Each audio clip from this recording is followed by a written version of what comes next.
आपादमौलिपर्यन्तं गुरूणाम् आकृतिं स्मरेत् तेन विघ्नाः प्रणश्यन्ति सिद्ध्यन्ति च मनोरथाः अस्मद्गुरुसमारम्भां टीकाकृत्पादमध्यमाम् श्रीमदाचार्यपर्यन्तां वन्दे गुरुपरम्परां वेदव्यासगुणाभास विद्याधीशसतां वश मां निराशं गतक्लेशं कुर्वनाशं हरेशं लक्ष्मीनारायणं नत्वा पूर्णबोधां गुरूनपि कुर्मः श्रीकृष्णगीतायाः भाष्याद्युक्तार्थसङ्ग्रहम् धर्मक्षेत्रे कुरुक्षेत्रे समवेतायुत्सवः मामकाः पाण्डवाश्चैव किमकुर्वत सञ्जय अशोच्यानन्वशोचस्त्वं प्रज्ञावादांश्च भाषसे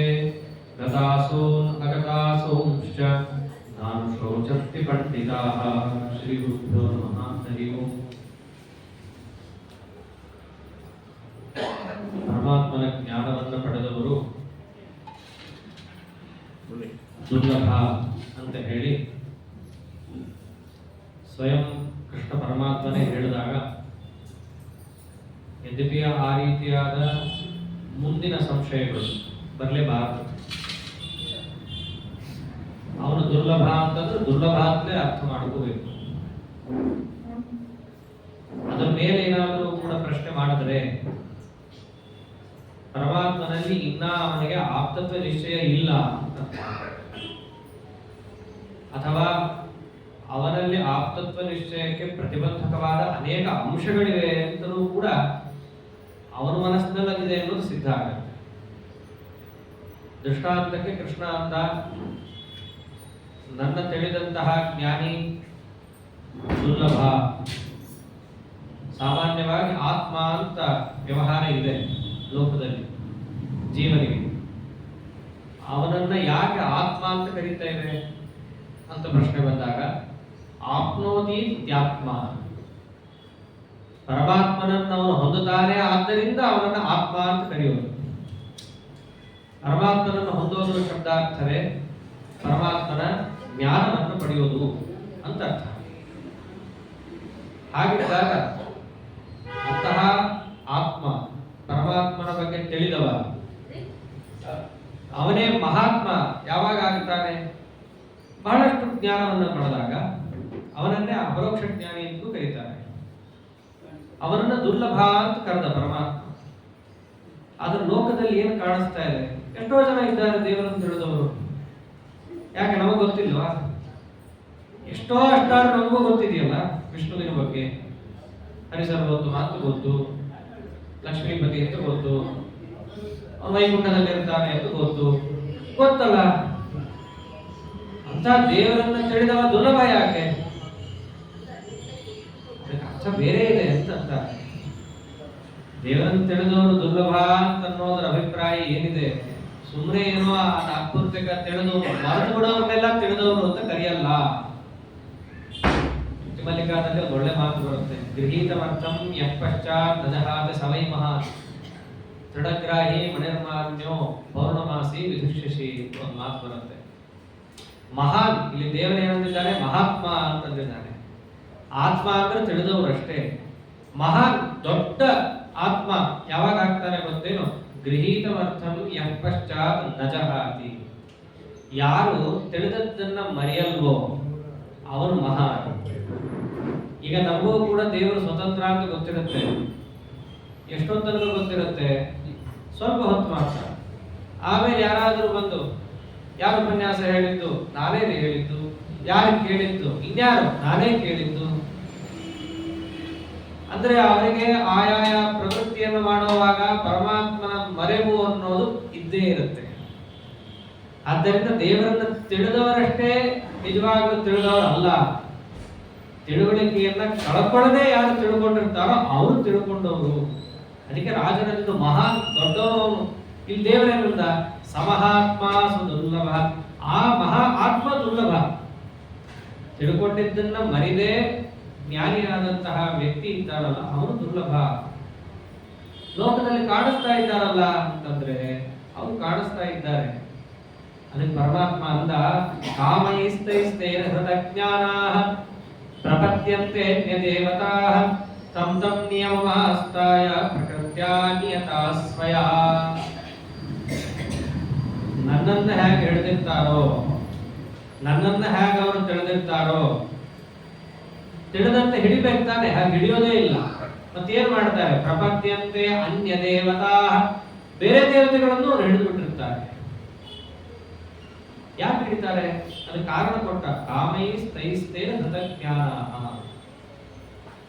ನಮ್ಮೆಲ್ಲರಿಗೂ ಬಂದಂತಹ ಭಗವದ್ ವಿಷಯಕವಾದ ಜ್ಞಾನ ಯಾಕೆ ಹೋಗುತ್ತೆ ಅಂತಂದ್ರೆ, ಕಾಮೈಹಿ ತೈಸ್ತೈಹಿ, ಆಯಾಯ ಅಪೇಕ್ಷೆಗಳಿಂದಾಗಿ ಪರಮಾತ್ಮನಿಗೆ ಸಂಬಂಧಪಟ್ಟ ಜ್ಞಾನವು ಅಭಿಭೂತವಾಗುತ್ತೆ, ಇಲ್ಲ ಹೋಗೇ ಬಿಡುತ್ತೆ. ದೃಷ್ಟಾರ್ಥಕ್ಕೆ ಏನೋ ಒಂದು ಕಷ್ಟ ಬಂತು. ಆ ಕಷ್ಟ ಬಂದಾಗ ನಮಗೆ ಯದ್ಯಪಿ ಪರಮಾತ್ಮನೇ ಸರ್ವ ನಿಯಾಮಕ, ಅವನಿಂದಲೇ ಸರ್ವ ದುಃಖವೂ ಕೂಡ ಪರಿಹಾರ ಆಗುವುದು ಅನ್ನೋದು ಗೊತ್ತಿದ್ರು, ಆ ಕಾಲದಲ್ಲಿ ಏನಾಗುತ್ತೆ, ನನಗೀಗ ಕಷ್ಟ ಪರಿಹಾರ ಆಗೋದಷ್ಟೇ ಮುಖ್ಯ ಅನ್ನುವ ಅಭಿಪ್ರಾಯ ಮತ್ತು ಅಪೇಕ್ಷೆಯನ್ನು ಹೊಂದಿ ಚೀಟಿ ಇಟ್ಕೊಂಡು ಹೋಗ್ತಾನೆ ಊರು ತುಂಬ. ಏನೋ ಇತ್ತೀಚೆಗೆ ನಮಗೆ ಕಷ್ಟ ಬಂದ್ಬಿಟ್ಟಿದೆ, ಅದೇನೋ ಇತ್ತೀಚೆಗೆ ಮಾತ್ರ ಬಂದ ಹಾಗೆ, ಮುಂಚೆನೇ ಇರ್ಲಿಲ್ವೇನೋ ಅನ್ನೋ ಹಾಗೆ ಹೋಗ್ಬಿಟ್ಟು ಅವ್ರ ಹತ್ರ ಚೀಟಿ ಚಪಾತಿ ತಗೊಂಡೋಗಿ ಹೋಗ್ತಾರೆ. ಜಾತಕ ಹೋಗಿ ಏನ್ ಕೇಳ್ತಾರೆ, ಯಾಕೆ ಹಿಂಗಾಗಿದೆ ನಮಗೆ?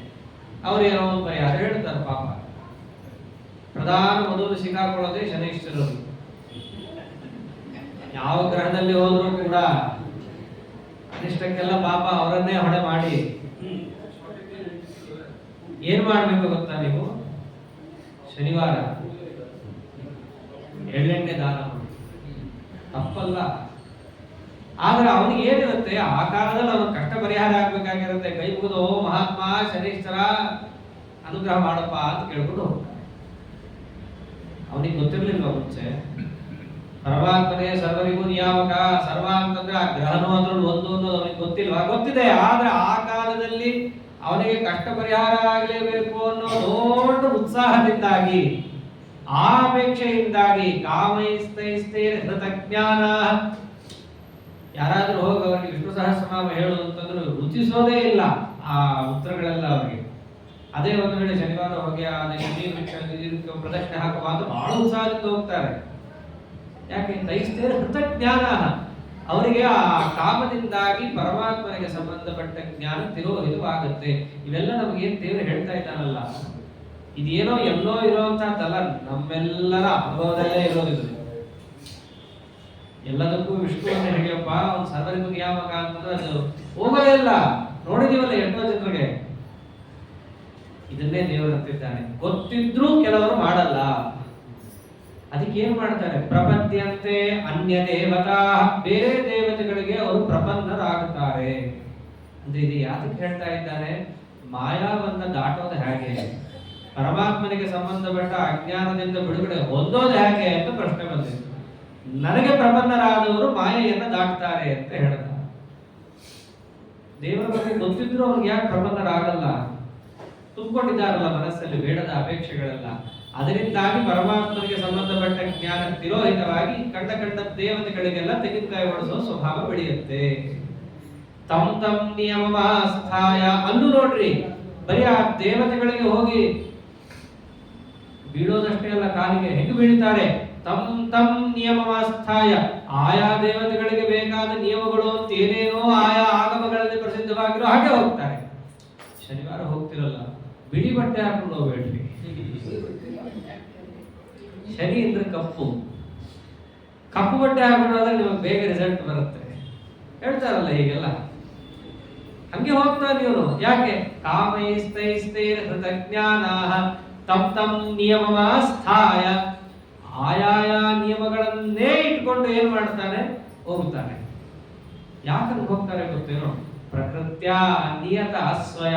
ಅವ್ರ ಸ್ವಭಾವನೇ ಹಾಗಿರುತ್ತೆ, ಏನ್ ಮಾಡಕ್ಕಾಗತ್ತೆ ಅಂತ ದೇವರು. ಅವ್ರ ಸ್ವಭಾವನೇ ಆಗಿರುತ್ತಪ್ಪ. ಅವ್ರಿಗೆ ಅದೊಂದು ಪರಿಹಾರ ಆಗ್ಬಿಟ್ರೆ ಸಾಕು. ನಿಮ್ ದೇವ್ರು ಕೊಡೋ ಮೋಕ್ಷ ಬಹಳ ಲೇಟ್ ಇದೆ ರೀ, ಅಲ್ಲಿ ತನಕ ಒದ್ದಾಡ್ಬೇಕಾ, ಇವತ್ತು ನನಗೆ ಬಂದಿರೋ ಕಾಟ ತಪ್ಪಿದ್ರೆ ಸಾಕು. ಅದಕ್ಕೆ ಹೇಳಿದ್ದಾರೆ ಅವರು, ಏನ್ ಸಿಂಪಲ್, ಕರಿ ಬಟ್ಟೆ ಉಟ್ಕೊಂಡು ಹೋಗಿ ಸಮಯ ಭಿಕ್ಷಕ್ಕೆ ಕೈಲಾದ ಪ್ರದಕ್ಷಿಣೆ ಹಾಕ್ಬಿಟ್ರೆ ಆಗೋದು. ಮಾಡ್ತಾರೆ ಪಾಪ ಎಷ್ಟೋ ಜನರು. ಯಾಕೆ ಮಾಡ್ತಾರೆ? ಪ್ರಕೃತ್ಯ ನಿಯತ ಅವರವ್ರ ಪ್ರಕೃತಿ ಅದು, ಹಾಗೆ ಮಾಡ್ತಾರೆ. ನನ್ನ ಬಗ್ಗೆ ಗೊತ್ತಿದ್ರು ಆ ಕಾಲದಲ್ಲಿ ಅದನ್ನ ಅವರು ಕಳ್ಕೊಂಡ್ಬಿಡ್ತಾರೆ ಆ ಜ್ಞಾನವನ್ನ. ಅಷ್ಟು ಅವರ ಅಪೇಕ್ಷೆ ಅವರನ್ನ ಹಾಳು ಮಾಡುತ್ತೆ. ಇರೋ ಜ್ಞಾನವನ್ನು ಅದು ಕಳೆದು ಬಿಡುತ್ತದೆ. ಸರಿ, ಪರಮಾತ್ಮನಿಗೆ ಜ್ಞಾನವನ್ನ ಅವರು ಕಳ್ಕೊಂಡ್ರಲ್ಲ, ಪರಮಾತ್ಮ ಜ್ಞಾನವನ್ನೇನೋ ಅವ್ರು ಕಳ್ಕೊಂಡ್ರು, ಬೇರೆ ದೇವತೆಗಳನ್ನೇನೋ ಭಜನೆ ಮಾಡಕ್ ಹೋದ್ರು. ನೀನು ಸರ್ವನಿಯಾಮಕ ತಾನೆ, ಅವರನ್ನೇ ನೀನು ಎಳೆದು ನಿನ್ನ ಪಾದಕ್ಕೆ ಹಾಕಿಸ್ಕೋಬಹುದಲ್ಲ ಅಂತಂದ್ರೆ ಇವನು ಅವ್ರಿಗಿಂತ ದೊಡ್ಡ ದೇವರು. ಇವನು ಏನ್ ಮಾಡ್ತಾನೆ? ಯೋ ಯೋ ಯಾಮ್ಯಾಂ ತನುಂ ಭಕ್ತಃ ಶ್ರದ್ಧಯಾರ್ಚಿತುಮಿಚ್ಛತಿ ತಸ್ಯ ತಸ್ಯಾಚಲಾಂ ಶ್ರದ್ಧಾಂ ತಾಮೇವ ವಿದಧಾಮ್ಯಹಂ. ಪರಮಾತ್ಮನೇ ಹೇಳಿಬಿಟ್ಟಿದ್ದಾನೆ, ಯೋ ಯೋ ಯಾಮ್ಯಾಂ ತನುಂ ಭಕ್ತಃ, ಯಾರು ಯಾರು ಯಾವ ಯಾವ ದೇವತೆಗಳನ್ನ ಭಕ್ತಃ ಭಕ್ತಿಯಿಂದ ಪೂಜೆ ಮಾಡಬೇಕು ಅಂತ ಅನ್ಕೋತಾನೋ, ಅದು ಹೆಂಗೆ ಭಕ್ತಿಯಿಂದ? ಶ್ರದ್ಧೆಯ ಅರ್ಚಿತುಮಿಚ್ಛತಿ, ಶ್ರದ್ಧೆಯಿಂದ, ಅದು ಆಸ್ತಿಕ್ಯ ಬುದ್ಧಿಯಿಂದ, ಇವರೇ ನಮ್ಮನ್ನ ಕಾಪಾಡೋರು ಅನ್ನೋ ಬುದ್ಧಿಯಿಂದ ಏನಾದರೂ ಕೂಡ ಅವನು ಪೂಜೆ ಮಾಡ್ಲಿಕ್ಕೆ ಅಪೇಕ್ಷೆ ಪಟ್ರೆ ನಾನೇನ್ ಮಾಡ್ತೀನಿ ಗೊತ್ತೇನೋ? ತಸ್ಯ ತಸ್ಯ, ಅವನಿಗೆ ಆ ಶ್ರದ್ಧೆಯನ್ನೇ ಬೆಳೆಸ್ತೀನಿ. ಹೇಗೆ ಬೆಳೆಸ್ತೀನಿ ಗೊತ್ತೇನು? ಅಚಲ, ಅಚಂಚಲವಾಗುವುದು, ಹಾಗೆ ನಾನು ಬೆಳೆಸ್ತೀನಿ ಅಂತ ಪರಮಾತ್ಮ. ಅಂದರೆ ಬೇರೆ ದೇವತೆಗಳನ್ನ ಅವನೇನಾದರೂ ಪೂಜೆ ಮಾಡ್ಲಿಕ್ಕೆ ಹೋದ್ರೆ, ಇನ್ನೊಂದು ಪ್ರಶ್ನೆಗೂ ಉತ್ತರ ಕೊಡುತ್ತೆ ಈ ವಾಕ್ಯ. ಹಿಂದೆ ಪರಮಾತ್ಮನನ್ನ ಪ್ರಪನ್ನನಾದವ, ಭಜನೆ ಮಾಡಿದವ ಪರಮಾತ್ಮನನ್ನು ಹೊಂದಿ ಮೋಕ್ಷ ಹೊಂದುತ್ತಾನೆ ಅಂತ ಹೇಳಿ, ಇಲ್ಲೇನು ಹೇಳ್ತಾ ಇದ್ದಾರೆ? ಕೆಲವೊಮ್ಮೆ ಬೇರೆ ದೇವತೆಗಳನ್ನು ಹೊಂದಿಬಿಡ್ತಾರೆ ಅಂತ ಹೇಳಿದ್ರು. ಅಂದ್ರೆ ಒಂದು ರೀತಿಯಾಗಿ ಅವರು ಏಕ ಭಕ್ತರಲ್ಲ, ಮಿಶ್ರ ಭಕ್ತರು ಅಂತ. ಅಲ್ಲೂ ತಲೆ ಹಾಕ್ತಾರೆ, ಇಲ್ಲೂ ತಲೆ ಹಾಕ್ತಾರೆ ಅಂತ ಆಯ್ತು. ಸರಿ, ಇವಾಗ ಅವರು ಮಿಶ್ರ ಭಕ್ತರಾಗಿರಬಹುದು, ಮುಂದೆ ಕ್ರಮೇಣ ಅವರು ಭಾಗವತೋತ್ತಮರು ಅಥವಾ ಮಹಾಭಾಗವತರ ಆಗಬಹುದಾ ಅಂತ ಪ್ರಶ್ನೆ. ಇವತ್ತೇನೋ ಹೌದಪ್ಪ ನಾವು ಮಾಡಿದ್ದೀವಿ, ನಾಳೆ ಬದಲಾಗ್ಬೋದ? ಅದಕ್ಕೆ ದೇವರು ಪ್ರಶ್ನೆ ಕೇಳಿದ, ನೋಡು, ಇವತ್ತು ಮಿಶ್ರರಾಗಿ ನಾಳೆ ಭಾಗವತರಾಗಬಹುದಾ ಅಂತ ನಿನ್ನ ಪ್ರಶ್ನೆಗೆ ಏನು ಅಭಿಪ್ರಾಯ? ಎರಡು ತರ ಇದ್ದಾರೆ ಮಿಶ್ರರು ಅಂತಂದ್ರೆ. ಒಂದು ಸ್ವರೂಪದ ಹಾಗೆ ಮಿಶ್ರರಿದ್ದಾರೆ, ಅವರನ್ನೇ ತ್ರೈವಿದ್ಯರು ಅಥವಾ ನಿತ್ಯ ಸಂಸಾರಿಗಳು ಅಂತ ಕರೀತಾರೆ. ಇನ್ನ ಕೆಲವರು ಮಿಶ್ರರಿದ್ದಾರೆ, ಸಾತ್ವಿಕರೇ, ಆದರೆ ಅವರಿಗೆ ಯಾವುದು ಪ್ರಮಾಣ ಅಪ್ರಮಾಣ ಅನ್ನೋದು ಗೊತ್ತಾಗಿಲ್ಲ, ಪ್ರಾಮಾಣಿಕ ಮಾರ್ಗ ಯಾವುದು ಅನ್ನೋದು ಅವರಿಗೆ ನಿಶ್ಚಯ ಆಗಿಲ್ಲ. ಆದ್ದರಿಂದ ಅವ್ರು ಏನ್ ಮಾಡ್ತಾ ಇದ್ದಾರೆ? ಇಲ್ಲೂ ತಲೆ ಹಾಕ್ತಾ ಇದ್ದಾರೆ, ಅಲ್ಲೂ ತಲೆ ಹಾಕ್ತಾ ಇದ್ದಾರೆ. ಅಂಥವರನ್ನು ನಾವಿಲ್ಲಿ ಮಿಶ್ರರು ಅಂತ ಕರೀಬಹುದು. ಆದ್ದರಿಂದ ಯಾವ ಮಿಶ್ರರನ್ನು ಇಟ್ಟುಕೊಂಡು ನೀನು ಪ್ರಶ್ನೆ ಮಾಡ್ತಾ ಇದ್ದೀಯಾ? ನಿತ್ಯ ಸಂಸಾರಿಗಳನ್ನು ಮಿಶ್ರರನ್ನು ಇಟ್ಟುಕೊಂಡಿದ್ರೆ, ಅವ್ರನ್ನ ಇಟ್ಟುಕೊಂಡ್ರೆ ಅವರಿಗೆ ಬೇಕಾದ ಶ್ರದ್ಧೆ ಇದ್ರೆ ಅದನ್ನೇ ಬೆಳೆಸ್ತೀನಿ. ಬೆಳೆಸಿ ಏನ್ ಮಾಡ್ತೀನಿ ಗೊತ್ತೇನು? ಸತಯಾ ಶ್ರದ್ಧೆಯ ಯುಕ್ತಃ ತಸ್ಯಾರಾಧನ ನಿಹತೆ ಲಭತೆ ಚ ತತಃ ಕಾಮಾನ್ ಮಯೈವ ವಿಹಿತಾನ್ ಹಿತಾನ್. ವಿಷ್ಣುವನ್ನೇ ಆರಾಧನೆ ಮಾಡ್ರಿ ಅಂತ ಇಷ್ಟೊತ್ತನಕ ಗೀತೆಯಲ್ಲಿ ಹೇಳಿ, ಬೇರೆ ದೇವತೆಗಳ ಆರಾಧನೆಯನ್ನು ಕೆಲವರು ಮಾಡ್ತಾರೆ, ಮಾಡೋದನ್ನು ಭಕ್ತಿಯಿಂದ ಮಾಡ್ತಾರೆ, ಶ್ರದ್ಧೆಯಿಂದ ಮಾಡ್ತಾರೆ. ಆ ಶ್ರದ್ಧೆಯನ್ನು ಬೆಳೆಸೋನು ಕೂಡ ನಾನೇ. ಅದು ಹೇಗೆ ಬೆಳೆಸ್ತೀನಿ? ಅಚಲವಾದ ಶ್ರದ್ಧೆಯನ್ನು ಬೆಳೆಸೋನು ನಾನೇ. ಬೆಳೆಸಿ ಏನ್ ಮಾಡ್ತೀನಿ ಗೊತ್ತೇನು? ಆ ಶ್ರದ್ಧೆಯಿಂದ ಕೂಡಿದಂತಹ ಆ ವ್ಯಕ್ತಿಯಿಂದ ಪುನಃ ಆಯಾ ದೇವತೆಗಳ ಆರಾಧನೆ ಮಾಡಿಸ್ತೀನಿ. ಯಾಕೆ ಮಾಡಿಸ್ತೀನಿ ಗೊತ್ತೇನು? ಅವನಿಗೆ ಆ ಫಲ ಬರಬೇಕಲ್ಲ. ಆ ಶನಿಯ ಆರಾಧನೆಯಿಂದ ಅವನಿಗೆ ಏನು ಫಲ ಬರಬೇಕು? ಬರಬೇಕದು. ಅವನಿಗೆ ಅವನ ಕಾಮನೆ ಈಡೇರಿತು ಯಾರಿಂದ ಅಂತ ಪ್ರಶ್ನೆ ಬಂದಾಗ ಶನೀಶ್ವರನಿಂದ ಅಂತ ಅವನು ಅನ್ಕೊಂಡಿರ್ತಾನೆ. ವಸ್ತುತಃ ಅವನ ಕಾಮನೆಯನ್ನು ಈಡೇರಿಸಿದ್ ಯಾರು? ಮಯೈವ ವಿಹಿತಾನ್ ಹಿತಾನ್. ಅವೆಲ್ಲ ಕಾಮನೆಗಳನ್ನು ಈಡೇರಿಸಿದವ ಯಾರು ಅಂದ್ರೆ ನಾನೇ, ಒಂದು ಅರ್ಥದಲ್ಲಿ. ಇವೆಲ್ಲ ಯಾರ ಹಣೆಬಾರ? ನಿತ್ಯ ಸಂಸಾರಿಗಳ ಹಣೆಬಾರ. ಅವರಿಗೆ ಮೋಕ್ಷ, ಅದಕ್ಕೋಸ್ಕರ ಸಾಧನೆ ಅಂತ ಬಂದಿದೆ, ಅದಕ್ಕೆ ಪ್ರಯತ್ನ ಪಡಬೇಕು, ಇದ್ಯಾವುದೂ ಅವ್ರ ತಲೆಯಲ್ಲಿರೋಲ್ಲ. ಈ ಸುಖ ದುಃಖಾತ್ಮಕವಾದಂತಹ ಸಂಸಾರದಲ್ಲೇ ಸದಾ ಅವರ ಪರಿಭ್ರಮಣ ಎಂಬುದಿರೋದರಿಂದಾಗಿ ಆ ಪರಿಭ್ರಮಣಕ್ಕೆ ಬೇಕಾದಂತಹ ಅಂಶಗಳು, ಅದರಲ್ಲಿ ಆರಾಧನೆಯೂ ಒಂದು.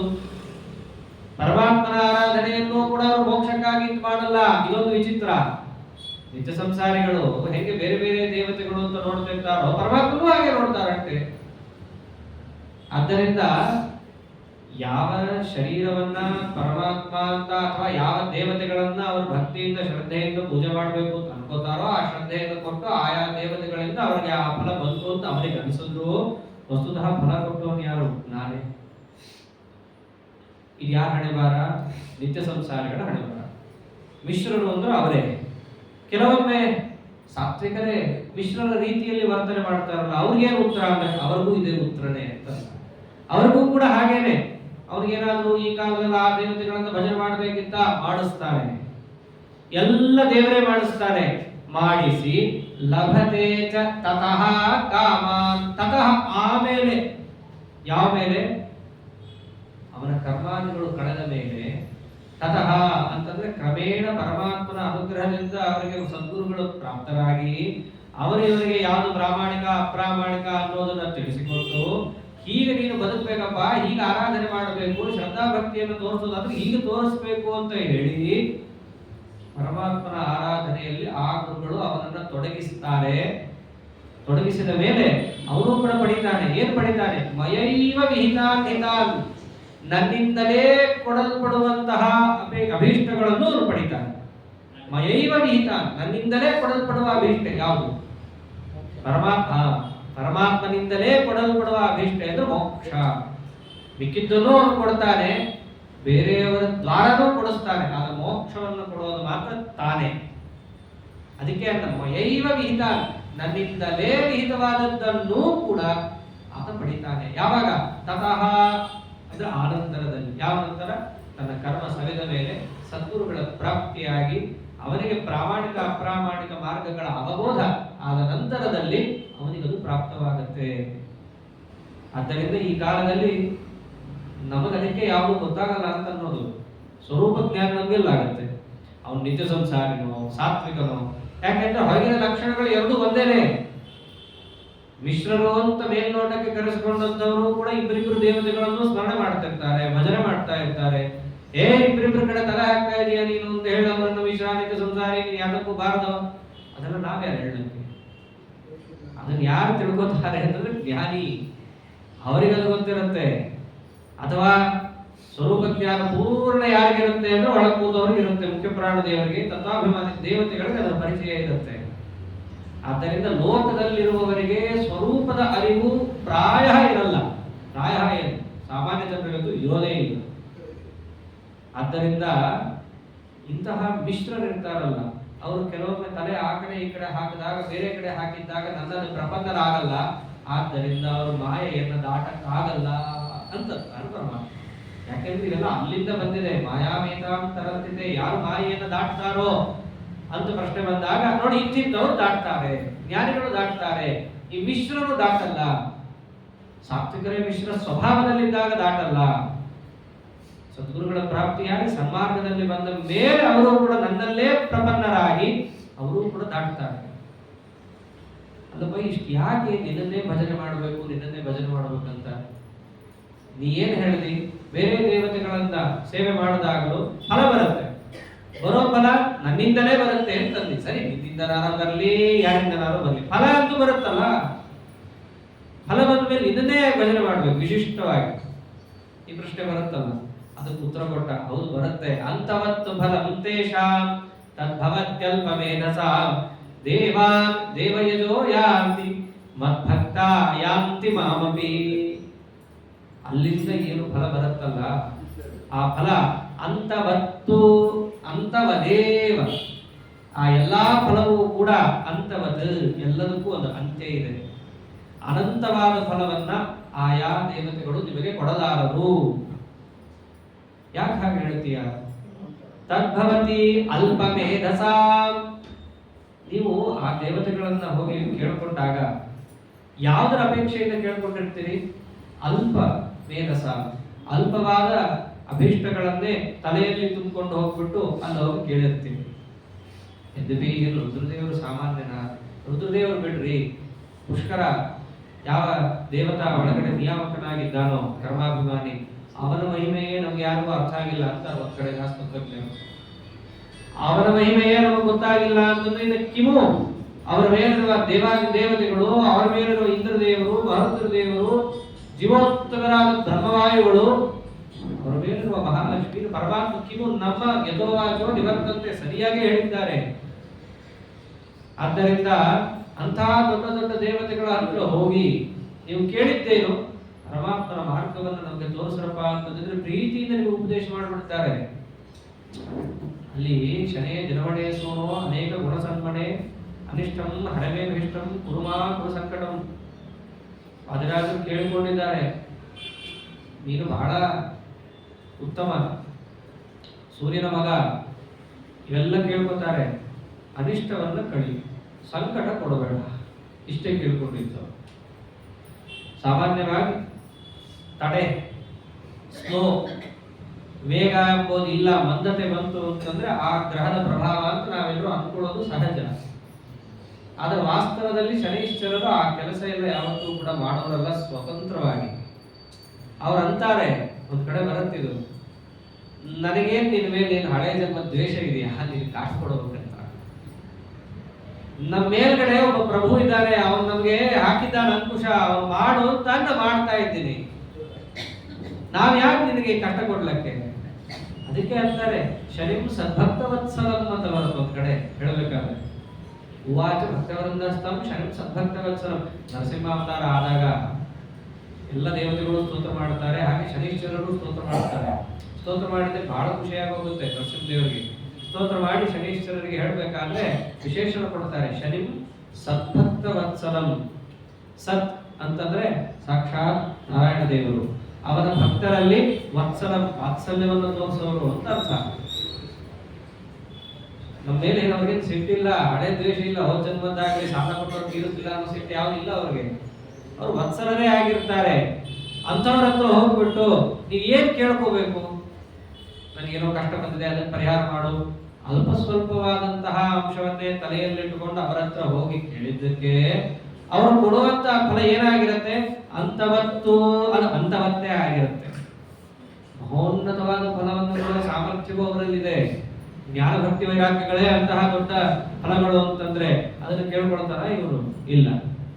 ಅಥವಾ ತೇಷಾಂ ಅಲ್ಪ ಮೇಧಸಾಂ, ಸ್ವಲ್ಪ ಬುದ್ಧಿ ಇರುವವರು ಅಂತಂದ ಪರಮಾತ್ಮ. ಅಲ್ಪ ಮೇಧಸ, ಒಂದು ವೇಳೆ ಪೂರ್ಣ ಜ್ಞಾನ ಇತ್ತು ಅಂದ್ರೆ ಸಮಸ್ಯೆ ಇಲ್ಲ, ಜ್ಞಾನವೇ ಇಲ್ಲದೆ ಇದ್ರೂ ಸಮಸ್ಯೆ ಇಲ್ಲ. ಈ ಅರ್ಧಂಬರ್ಧ ತಿಳ್ಕೊಂಡವ್ರು ಇರ್ತಾರೆ ನೋಡ್ರಿ, ಬಹಳ ಹಾರಾಡ್ತಿರ್ತಾರೆ ಅವರು. ಅವ್ರು ಏನೋ ನಮ್ಗೆ ಗೊತ್ತಿದೆ ಅಂತ ಹೇಳಿ ಕೇಳ್ಕೊಳಕ್ ಹೋಗ್ತಾರೆ, ಕೇಳ್ಕೊಂಡ ಫಲ ಎಲ್ಲ ಏನಾಗಿರುತ್ತೆ, ಅಂತವತ್ತು ಅದೆಲ್ಲವೂ ಕೂಡ ಅಂತವತ್ತೇ ಆಗಿರುತ್ತೆ. ಇದಕ್ಕೆ ದೃಷ್ಟಾಂತವಾಗಿ ನಾವು ನೋಡೋದು ಅಂತಂದ್ರೆ ಭಾಗವತದಲ್ಲಿ ವೃಕಾಸುರ ಉಪಾಖ್ಯಾನದಲ್ಲಿ ನೋಡ್ತೀವಿ. ವೃಕಾಸುರ ನಾನೇ ಬುದ್ಧಿವಂತ ಅಂತ ಅನ್ಕೊಂಡು ಅಲ್ಪ ಸ್ವಲ್ಪ ತಿಳಿದವ. ಎಷ್ಟು ತಿಳ್ಕೊಂಡಿದ್ದ, ಮರುದ್ರ ದೇವರಿಗೆ ಏನ್ ಕೇಳುದು ಕೊಟ್ಬಿಡ್ತಾರೆ ಅನ್ನೋದು ಅಷ್ಟೇ ತಿಳ್ಕೊಂಡಿದ್ದ. ಏನ್ ಕೇಳಬೇಕು ಅವರಿಂದ ಅನ್ನೋದು ಗೊತ್ತಿರ್ಲಿಲ್ಲ. ಅಲ್ಪ ಮೇಧಸ, ಅರ್ಧಂಬರ್ಧ ತಿಳ್ಕೊಂಡ ಅಲ್ಪ ಬುದ್ಧಿ. ಏನ್ ಕೇಳ್ಕೊಂಡ, ಉರಿ ಹಸ್ತ ಕೊಡು ಅಂತ ಕೇಳ್ಕೊಂಡ.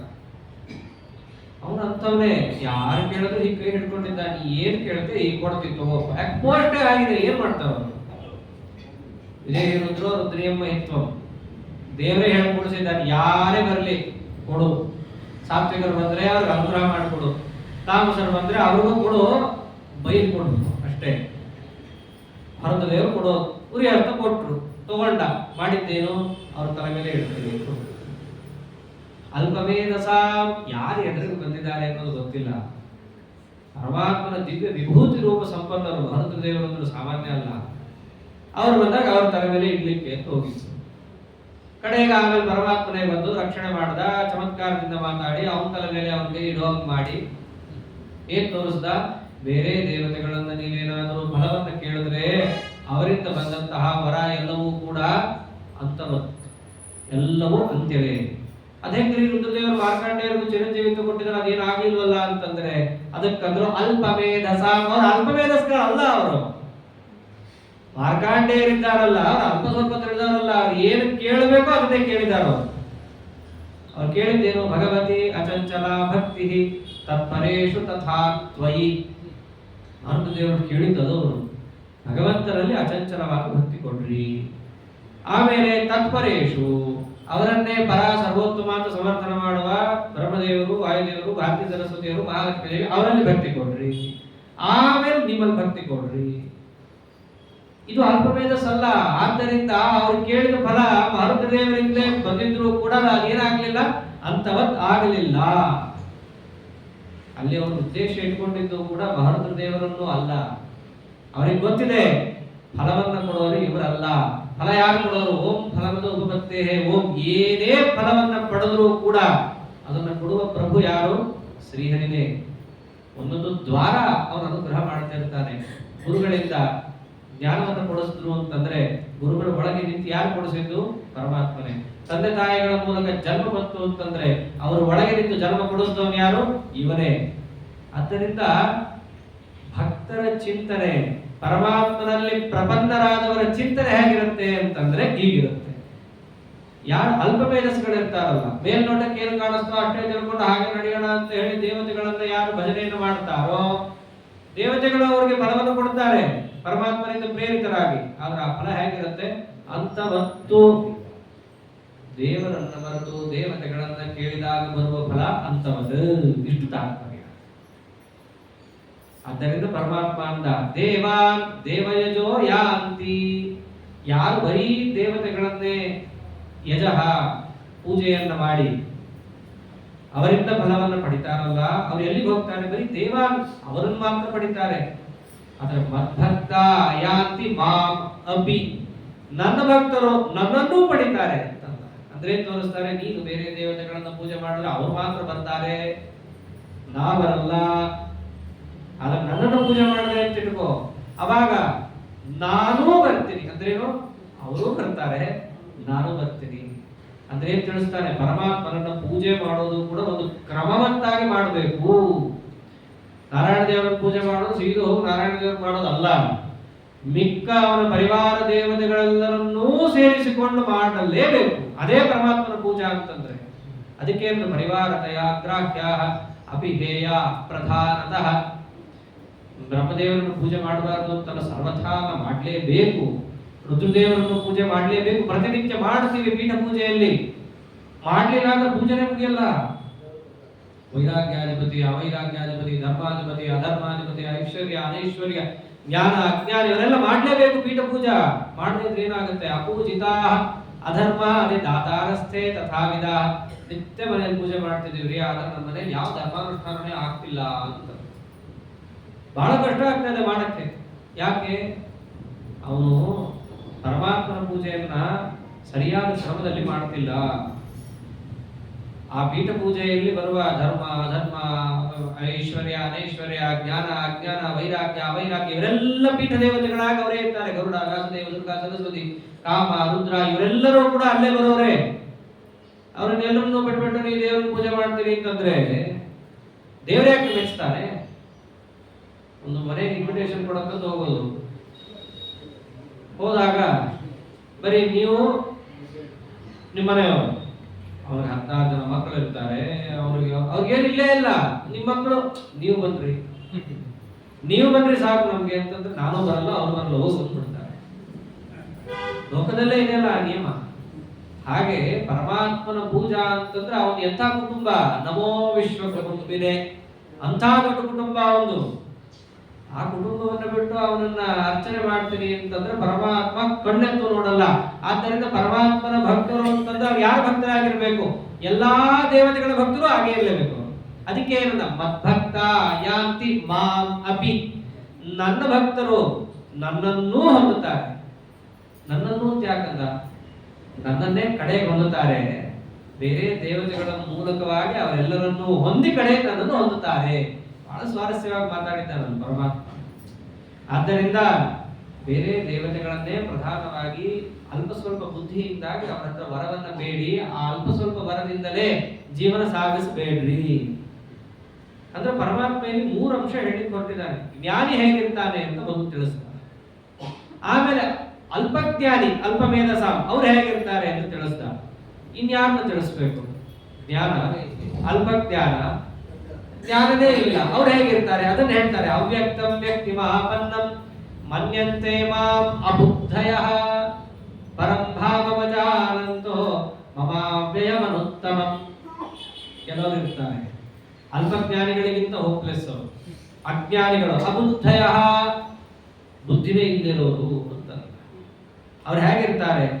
ಅವ್ಯಕ್ತಂ ವ್ಯಕ್ತಿಮಾಪನ್ನಂ, ನಾನು ವ್ಯಕ್ತ ಅಲ್ಲ, ಅವ್ಯಕ್ತ. ಇಲ್ಲಿ ಅವ್ಯಕ್ತ ಅಂತಂದ್ರೆ ಪರಮಾತ್ಮನಿಗೆ ಮನುಷ್ಯರಂತೆ ದೇಹಾದಿಗಳು ಇದ್ದಾವೆ ಅನ್ನೋದು ವ್ಯಕ್ತಿ. ಯದ್ಯಪಿ ಪರಮಾತ್ಮ ಅವ್ಯಕ್ತ, ಪ್ರಮಾಣಗಳಿಂದ ಅವನಿಗೆ ಮನುಷ್ಯರಂತೆ ಯಾವುದೇ ರೀತಿಯಾದ ದೇಹ ಇಲ್ಲ ಅಂತ ಪ್ರಮಾಣಗಳು ಹೇಳ್ತಾ ಇದ್ದಾರೆ. ಆದ್ರೆ ಅಬುದ್ಧಯ ಅಜ್ಞಾನಿಗಳು ಏನು ಹೇಳ್ತಾರೆ? ವ್ಯಕ್ತಿಮಾಪನ್ನಂ, ಪರಮಾತ್ಮನಿಗೂ ಕೂಡ ಒಂದು ವ್ಯಕ್ತಿ ಅಂತಂದ್ರೆ ಮಾನುಷ ದೇಹ ಇದೆ ಅಂತ ಅವ್ರು ಹೇಳ್ತಾರೆ. ಆದ್ದರಿಂದಲೇ ಅವ್ರೇನು ಅಬುದ್ಧಯ, ಜ್ಞಾನ ಇಲ್ಲ ಅವರಿಗೆ. ಯಾಕಿಲ್ಲ? ಅವ್ರನ್ನ ಯಾಕೆ ನೀನು ಅಜ್ಞಾನಿ ಅಂತ ಇದೆಯಾ? ಯಾಕಂದ್ರೆ ತಪ್ಪು ತಿಳ್ಕೊಂಡಿದ್ದಾರೆ ಅವರು. ಏನ್ ತಪ್ಪು ತಿಳ್ಕೊಂಡಿದ್ದಾರೆ? ಪರಂಭಾವಮಜ ಆನಂದ, ನನ್ನ ಪರಂಭಾವಂ ಶ್ರೇಷ್ಠವಾದ ಸ್ವಭಾವ ಏನಿದೆ ಅದು ಅವರಿಗೆ ಗೊತ್ತಿಲ್ಲ. ಅದಕ್ಕೋಸ್ಕರ ಅವ್ರು ಏನ್ ಮಾಡ್ತಾ ಇದ್ದಾರೆ? ತಪ್ಪು ತಿಳ್ಕೊತಾ ಇದ್ದಾರೆ. ಏನಿದೆ ನಿನ್ನ ದೊಡ್ಡ ಸ್ವಭಾವ? ಅದಕ್ಕಂದ್ರು ಮಮ ಅವ್ಯಯಮನುತ್ತಮಂ, ನನ್ನ ಸ್ವಭಾವ ಹೇಗಿದೆ ಗೊತ್ತೇನೋ? ಅನುತ್ತಮಂ, ಎಲ್ಲದಕ್ಕಿಂತ ಶ್ರೇಷ್ಠವಾದದ್ದು. ಮತ್ತು ಅವ್ಯಯಂ, ನಾಶರಹಿತವಾದದ್ದು ನನ್ನ ಸ್ವಭಾವ. ಪರಮಾತ್ಮನ ಸ್ವಭಾವ ನಾಶರಹಿತವಾದದ್ದು ಅಂತಿದ್ದರು, ಅವನ ದೇಹಾದಿಗಳಿಗೆ ನಾಶ ಮುಂತಾದವುಗಳಿಲ್ಲ ಅಂತ ಇದ್ದರೂ ಕೂಡ ಈ ಅಜ್ಞಾನಿಗಳು ಪರಮಾತ್ಮನಿಗೂ ಕೂಡ ಒಂದು ಮನುಷ್ಯ ಶರೀರ ಇದೆ ಅಂತ ತಿಳ್ಕೊತಾರೆ. ಇದು ಮನುಷ್ಯ ಶರೀರ ಇದೆ ಅಂತ ಒಂದು ದೃಷ್ಟಾಂತ ಅಷ್ಟೇ. ಅದರಂತೆ ಪಾರತಂತ್ರ್ಯ ಇದೆ, ಅಜ್ಞಾನ ಇದೆ, ಅಲ್ಪ ಶಕ್ತಿ ಇದೆ, ಯಾರು ಏಟ್ ಹೊಡೆದ್ರೆ ಅವನಿಗೂ ರಕ್ತ ಬರುತ್ತೆ, ಇವೆಲ್ಲ ಅಜ್ಞಾನವೇ. ಅವ್ಯಕ್ತಂ ವ್ಯಕ್ತಿಮಾಪನ್ನಂ ಮನ್ಯಂತೆ ಮಾಂ ಅಬುದ್ಧಯ, ಅವರೆಲ್ಲರೂ ಹಾಗೆ ತಿಳ್ಕೊತಾರೆ. ಅನ್ಯಥಾ ಜ್ಞಾನಕ್ಕೆ ಏನು ಕಾರಣ? ನನ್ನ ಸ್ವರೂಪದ ಅಜ್ಞಾನ ಅವರಿಗೆ ಕಾರಣ ಆಗಿದೆ. ಇವೆಲ್ಲ ಪರಮಾತ್ಮ ಹೇಳಿದಾಗ ನಮ್ಮ ಬುದ್ಧಿಯಲ್ಲಿ ಎಷ್ಟು ವೇಗವಾಗಿ ಯುಕ್ತಿಗಳ ಸಂಚಾರ ಆಗಬೇಕು ಅಂತ ಇವಾಗ ಅರ್ಥ ಆಗಲ್ಲ. ಅವರು ಯಾಕೆ ಪರಮಾತ್ಮನನ್ನು ತಪ್ಪಾಗಿ ತಿಳ್ಕೊತಾರೆ ಅಂದ್ರೆ ಪರಮಾತ್ಮನ ಬಗ್ಗೆ ಅವರಿಗೆ ಸರಿಯಾದ ಜ್ಞಾನ ಇಲ್ಲ, ಅದಕ್ಕೆ ತಪ್ಪಾಗಿ ತಿಳ್ಕೊತಾರೆ. ಲೋಕದಲ್ಲೂ ಹಾಗೆ ಎದುರಿಗಿರುವುದು ಕಪ್ಪೆ ಚಿಪ್ಪು ಅನ್ನುವ ಜ್ಞಾನ ಇಲ್ಲ, ಅದಕ್ಕೆ ಏನಂತ ತಿಳ್ಕೊತಾನೆ? ಬೆಳ್ಳಿನೋ ಮತ್ತೊಂದು ಅಂತ ತಿಳ್ಕೊತಾನೆ. ಇವೆಲ್ಲ ಲೋಕದಲ್ಲಿರುವಂತಹ ಅಂಶಗಳನ್ನೇ ಪರಮಾತ್ಮ ಜಗತ್ತಿಗೆ ತಿಳಿಸಿಕೊಡ್ತಾ ಇದ್ದಾನೆ ಅವನ ವಿಷಯಕ್ಕೆ ಸಂಬಂಧಪಟ್ಟಂತೆ. ಇಲ್ಲೊಂದು ಪ್ರಶ್ನೆ ಬರುತ್ತಲ್ಲ, ಅಜ್ಞಾನ ಇದೆ ಅದಕ್ಕೋಸ್ಕರ ತಪ್ಪಾಗಿ ತಿಳ್ಕೊಂಡ ಅಂತ ಹೇಳಿದ. ಸರಿ, ಅಜ್ಞಾನ ಅವನಿಗೆ ಯಾಕಿದೆ? ಅದು ಭಗವದ್ಗೀತೆ ಪ್ರತಿಯೊಂದು ಪ್ರಶ್ನೆಗಳ ಮೂಲಕವಾಗಿ ಬಂದಂತಹ ಗ್ರಂಥ, ಅದು ಯಾರ ತಲೆ ಮೇಲೂ ಹೇರಿದ ಗ್ರಂಥ ಅಲ್ಲ. ಸರಿ, ಅವ್ರಿಗೆ ಯಾಕೆ ಅಜ್ಞಾನ ಇದೆ? ಅಜ್ಞಾನಿಗಳು ಅಂತ ನೀನ್ ಕರೆದಿಲ್ಲ, ಅಬುದ್ಧಯ, ಅವ್ರಿಗೆ ಯಾವ ಜ್ಞಾನ ಇಲ್ಲ, ಅವ್ರಿಗೆ ಅಜ್ಞಾನ ಇದೆ ನನ್ನ ಬಗ್ಗೆ. ಆ ಅಜ್ಞಾನ ಅವ್ರಿಗೆ ಯಾಕೆ ಬಂತು? ಬೇರೆಯವ್ರಿಗೆ ಯಾಕೆ ಬರ್ಲಿಲ್ಲ? ಯಾಕೆ ಬರ್ಲಿಲ್ಲ ಗೊತ್ತಾ? ನಾಹಂ ಪ್ರಕಾಶ ಸರ್ವಸ್ಯ ಯೋಗಮಾಯಾ ಸಮಾವೃತಃ ಮೂಢೋಯಂ ನಾಭಿಜಾನಾತಿ ಲೋಕೋ ಮಾಂ ಅಜಮವ್ಯಯಂ. ಬಹಳ ಅರ್ಥವಂತಾದ ಶ್ಲೋಕ ಇದು. ನಾಹಂ ಪ್ರಕಾಶ ಸರ್ವಸ್ಯ, ನಾನು ಎಲ್ಲರಿಗೂ ಕೂಡ ಗೋಚರನಾಗೋದಿಲ್ಲ, ಇದು ನನ್ನ ಸ್ವಭಾವ. ಯಾಕೆ ಆಗೋಲ್ಲ? ಯೋಗಮಾಯಾ ಸಮಾವೃತಃ, ಯೋಗ ಅಂತಂದ್ರೆ ಪರಮಾತ್ಮನ ಸ್ವರೂಪ ಸಾಮರ್ಥ್ಯ, ಮಾಯಾ ಅಂತಂದ್ರೆ ದುರ್ಗಾದೇವಿ. ನನ್ನ ಸ್ವರೂಪ ಸಾಮರ್ಥ್ಯದಿಂದ ಸಹಿತಳಾದಂತಹ ದುರ್ಗಾದೇವಿಯಿಂದ ಸಮಾವೃತಃ ಆವೃತನಾದ ನಾನು ಎಲ್ಲಾ ಜಗತ್ತಿಗೂ ಕೂಡ ನನ್ನ ವಿಷಯ ಗೊತ್ತಾಗದಂತೆ ಮಾಡುತ್ತೇನೆ. ನಾನೇ ಬೇರೆಯವರಿಗೆ ಗೊತ್ತು ಮಾಡಿಕೊಡಲ್ಲ ನನ್ನ ಬಗ್ಗೆ. ಆದ್ದರಿಂದಲೇ ಅಯಂ ಲೋಕಃ ಮೂಢಃ, ಆದ್ದರಿಂದ ಎಲ್ಲ ಲೋಕವೂ ಕೂಡ ಮೂಢವಾಗಿದೆ. ನನ್ನನ್ನ ಸರ್ವೋತ್ತಮ ಮತ್ತು ನಾಶರಹಿತ, ಅಜ, ಉತ್ಪತ್ತಿರಹಿತ ಅಂತ ತಿಳಿಯಲ್ಲ. ಈ ಮಾತಾಡ್ತಾನೆ.